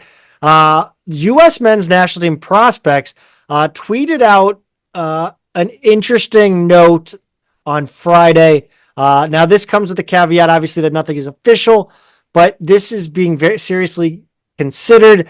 And honestly, it's been a thing that college soccer heads have been trying to make happen. I don't necessarily get it, but it seems fun. It's more soccer. Soccer in the spring and the fall, meaningful.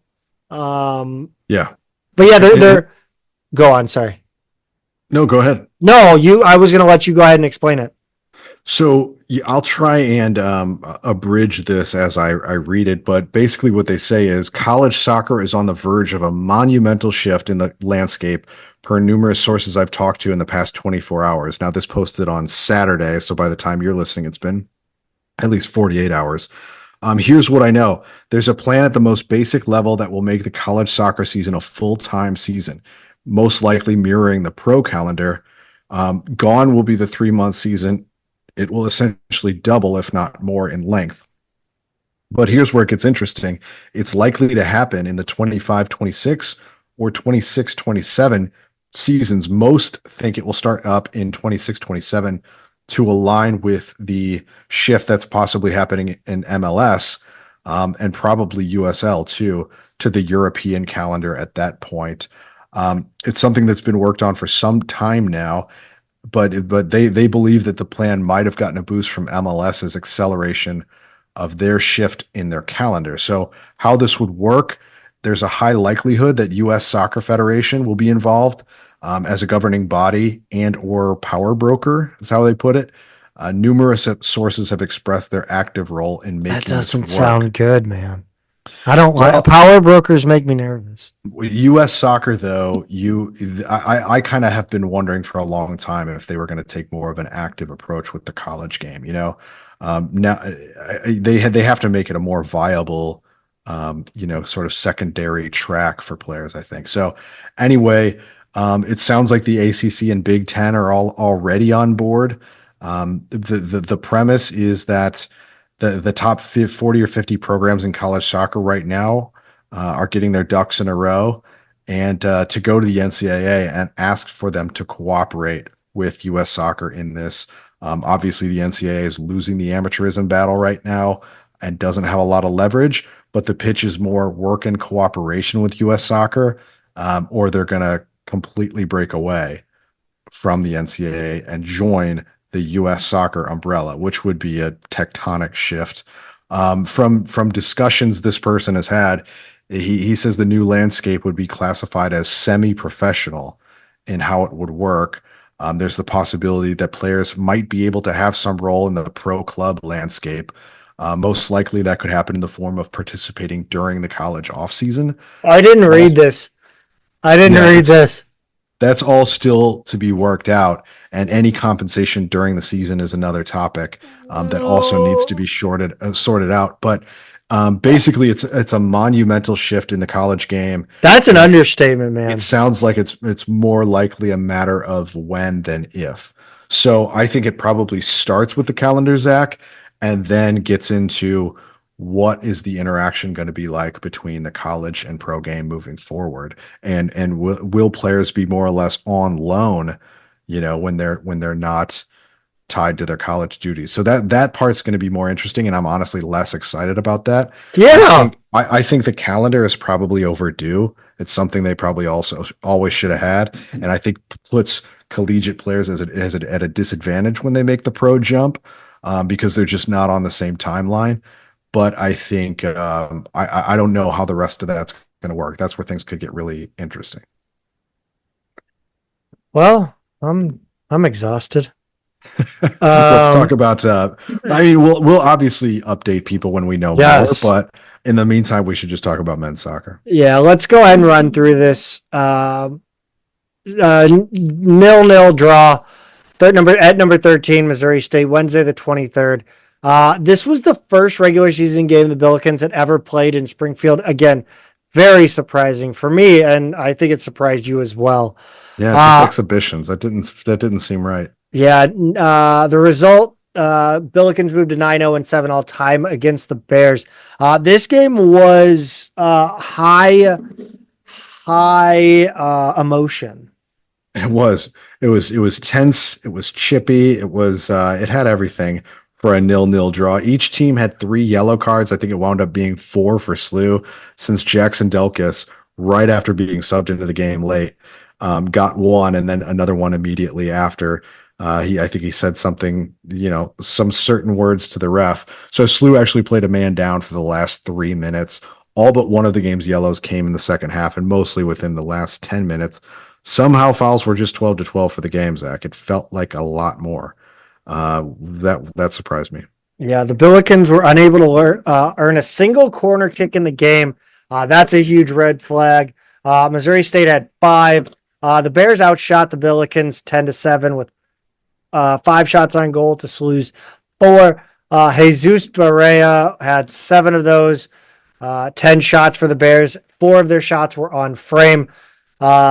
The senior Spaniard is a back-to-back first-team all-conference player in the Valley and was the conference player of the year in 2022. He had 13 goals in 13 games before this one.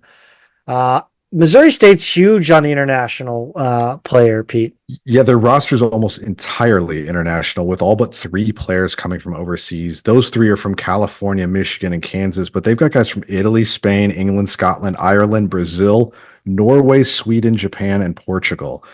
Imagine the culture shock, Zach, of being from literally any of those countries and then you're in Springfield, Missouri for 4 years. I mean, Springfield feels like culture shock to me, and I'm from Missouri. Yeah. I just can't imagine. Jeremy Avenell was excellent again.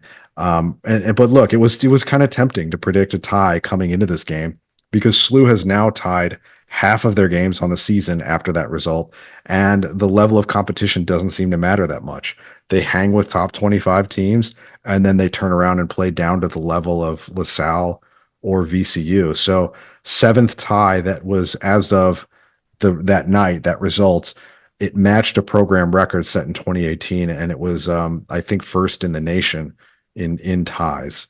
So there's just I felt like, Zach, watching this game, there's just kind of a frenetic energy that doesn't always translate into goal production. But luckily it did against George Washington on Saturday the 26th. And I mean, George Washington always just, I love when SLU plays George Washington in soccer because it is very easy to watch. Yeah. Goes down smooth. It's like a Bud Light. 5-0 win against George Washington on Saturday the 26th. Took the Bills a while to get going before the first goal. They had a good chance on goal. It was missed with a header by Rhode wide. They gave up way too many corners in this one, Pete. GW had 3 really quick in a short span. Yeah, they did. It just like we said, took a while to get going. 34th minute though came the breakthrough. Finally, Tanner Anderson. I feel like men's soccer takes way longer to get going. Like men play probably like 75 minutes of a game, and I feel like women play the entire, like the whole 90 is part of the game. Yeah, it's almost like they're kind of feeling each other out a little bit. Yeah, way more cagey to start games. For sure. But Tanner Anderson got them on the board from Nate Ward and Gershon Henry. Henry got the ball into the near corner of the box. Ward one time to pass to a streaking Anderson in front of the goal. First goal of the game, Zach, and it was probably the best goal of the game, to be honest, with the way the other ones went. We did get one more just 2 minutes later. Max Floriani from Gershon Henry again and Drake Fournier. Henry took the corner. Fournier headed it over, and then Floriani put just enough on his half volley to score, despite the keeper getting a piece of it. I don't know how that ball got through, to be honest. It looked like it stopped completely and then just sort of rolled across the line. Very weird play. 64th minute, Matthew Roble from both Anderson brothers this time. But given the amount of passes leading up to this goal, it felt like half the team could have had assists on it. They just absolutely carved up the defense, and Roble only needed to put a slight touch on that ball in the middle to put it through. So that was actually a pretty goal as well. I think I maybe undersold it after that first goal. The last two, Zach, though, I don't know. Were you still watching at this point? I was not. Garbage goal. So I mean, all due respect to SLU's player. But this was just bad goalkeeping. Dylan Olson from Andrew Heckenleibel on the first one. It was from a tough angle, and he squeezed it off the goalie's leg in. It was just bad goalkeeping. I don't know how he didn't get square on that ball. And then bad goalkeeping struck again 2 minutes later. Drake Fournier sent an in-swinging corner. The GW goalie went in to punch it out, and it looked like the ball just got on the backside of his arms. He just kind of misread where the ball is, and it looked like it hit off of his head or back of his arms. They gave credit to Grady Easton for the goal, but like he may have just gotten a little piece of it. To me, it looked like an own goal. I don't know. It looked like he just managed to get the corner off the goalie. So that was that. But yeah, it probably should have been 3-0 to be perfectly frank. The Billikens ended up out shooting the Hippos. I mean the Revolutionaries. 15-3, a 9-1 edge in shots on goal. Corners were 9-5. Billikens. Fouls were even at 11. The wheels came off for GW at the end of this game. Like you said, it shouldn't have been worse than 3-0. Avenel didn't have much to do, but it was his 8th shutout. Allowed 1 goal in the run of play in the past 7 games. Kalish, we got to score. Yeah. Get the man some help. That's the difference. The Billikens are unbeaten in their last 11, a stretch that includes 6 ties. Next up will be a midweek game, Tuesday the 29th against Blackburn, a lower division team. Then they head to Dayton for the regular season finale on Saturday, November 2nd. Both men and women finished the season at Dayton. It's kind of weird. Looking at the standings, the Billikens sit in second behind George Mason, ahead of Duquesne, UMass. Dayton's in fifth. Fordham, Davidson, LaSalle, Bonaventure, Chicago, Rhode Island, VCU, Washington, and not Matt McCall. Billy Lang coached St. Joseph's in last place.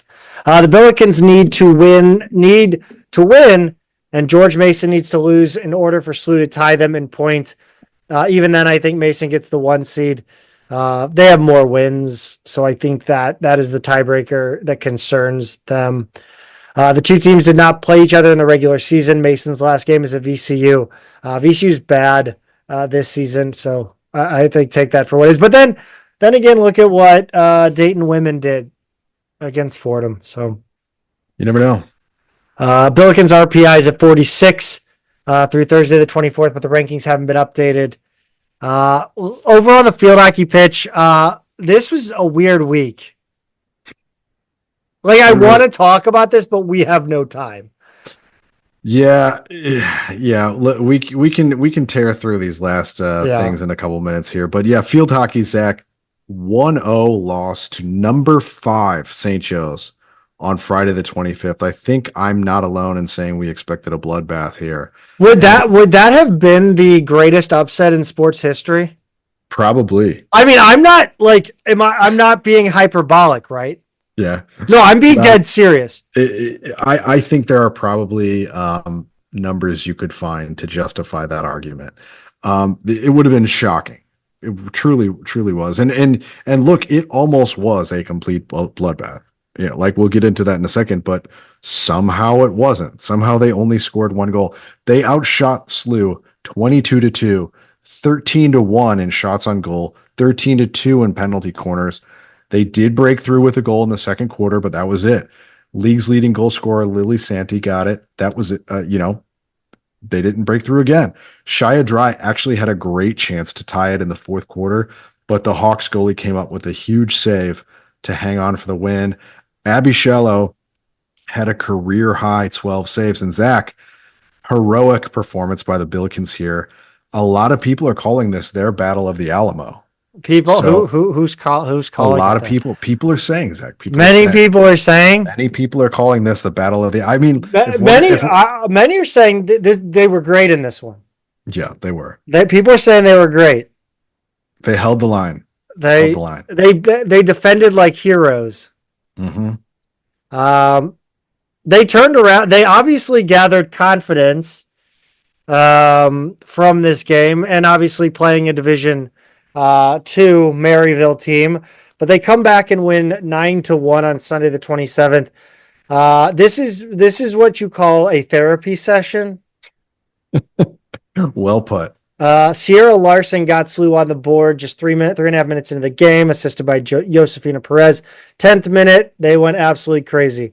India Hayes gets her first goal of the season. 22 seconds later, Perez converted an assist from Shia Dry to net her team-leading 10th goal. 21 seconds into the game, and after that, Ignacia Manriquez scores her second goal of the year.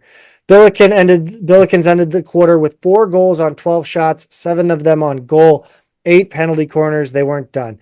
Larson scored on a penalty stroke in the middle of the second quarter. Dry got a goal of her own in the third, followed by a second goal of the game for Perez. She made it a hat trick in the fourth off an India Hayes assist. Maryville got one back a minute later. But in the game's final minute, Julia Ruyakers got her first goal of the season off a Larson assist for a final score of 9-1. 29-5 for SIUE in shots, 19-3 in shots on goal. Third season in a row, Billikens played Maryville, winning 4-0 last year, 5-1 the year before. They combined those scores for today's final tally. Like I said, this was therapy. This is Bobby Boucher telling Coach Klein at the end that this is what opening up a can of whoop ass feels like. It sure does, Zach. And the good news is this might be a little boost heading into a winnable final game. The regular season finale is Friday, November 1st at Lock Haven, which is an A10 matchup. Lock Haven is the team right above last place SLU in the standings. There is some hope to end the season on a high note here, which would be, I think, great for them. Unfortunately, we're going to run through volleyball real quick with a little note at the end. A 3-1 loss at Rhode Island, Thursday the 24th, 25-27, 25-22, 23-25, 21-25. Not a good day for the Billikens. 32 errors. Rhode Island had 20. Delaney Rice leads SLU with 14 kills. Luckett, 7 blocks. Lynn, 20 assists. Rogers, 20 digs. 6th straight loss for the Bills, and it came to a team just behind them in the A10 standings. This is a road game. It's a difficult place to travel to. Yeah. Not something you that can happen. It's one of the, like I think I've said it before. You have to play Dayton, VCU, Loyola tough. You have to dominate the rest. Yeah, completely agree. But luckily they did turn it around on Friday, Zach. Got the 3-2 win, 25-15, 20-25, 24-26, 25-23, and then 15-7 to close it out. Looking at the result of that third set, you go, oh God, here we go again. Yeah. The feeling of the match getting away, but credit to SLU for gutting this one out, ending the losing streak. They outblocked Rhode 18-13. Kayla Jansen had 12. That's a season high for individual blocks by an A10 player, and 18 ties the team high for the year for the conference. Rice and Bruce had 13 kills apiece. Lynn had 20 assists. Rogers 24 digs. Turn things in the right direction, Zach. Yeah, I'm not sure really what to make of this team. I think I've said it since Kent Miller was the coach. I think. Well, maybe not. I think the last couple seasons, it's kind of since I've been watching again, because I really didn't watch the last 2 seasons of Kent Miller. But I think really the reception errors are just driving me insane, or have been. I think it has to get better. There's so many times where the person receiving the serve either doesn't keep the ball up or misjudges it or makes a bad pass that puts SLU either seriously out of system or they don't get it back over the net. So that's got to improve. You cannot be starting points with, outside of system. It's not going to work. Right. And I think serving, I got to look at that as well, because that's something that I think has frustrated me, the amount of errors off serves. But there's stuff that I see or that I saw watching the game, when I was working for SLU Volleyball. Like the setting was just a lot more skilled. There was a lot more dump over the net. There was a lot more back set, a lot more misdirection. And it's not, you're not seeing a lot of that anymore. And I think you just got to, I think it just comes down to upgrading the talent level. I think some of it is there's certainly, you don't lose 6 in a row without blame being sent around to everybody. But yeah. I think there's something to be said about the talent level. It's got to raise. Yeah. Sure. Pete, swimming, diving, real quick. Yeah, so volleyball is back in action Tuesday the 29th against Loyola. Then they had GW for Friday and Saturday. SLU has a shot to gain some ground against 2 500 teams in conference. Swimming and diving on Saturday the 26th at Little Rock.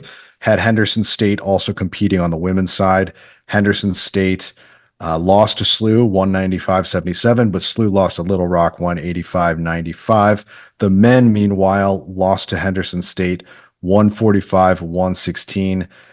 Ben Mears continues to keep winning these diving competitions, so he's definitely one to keep an eye on. That's something we haven't talked a lot about.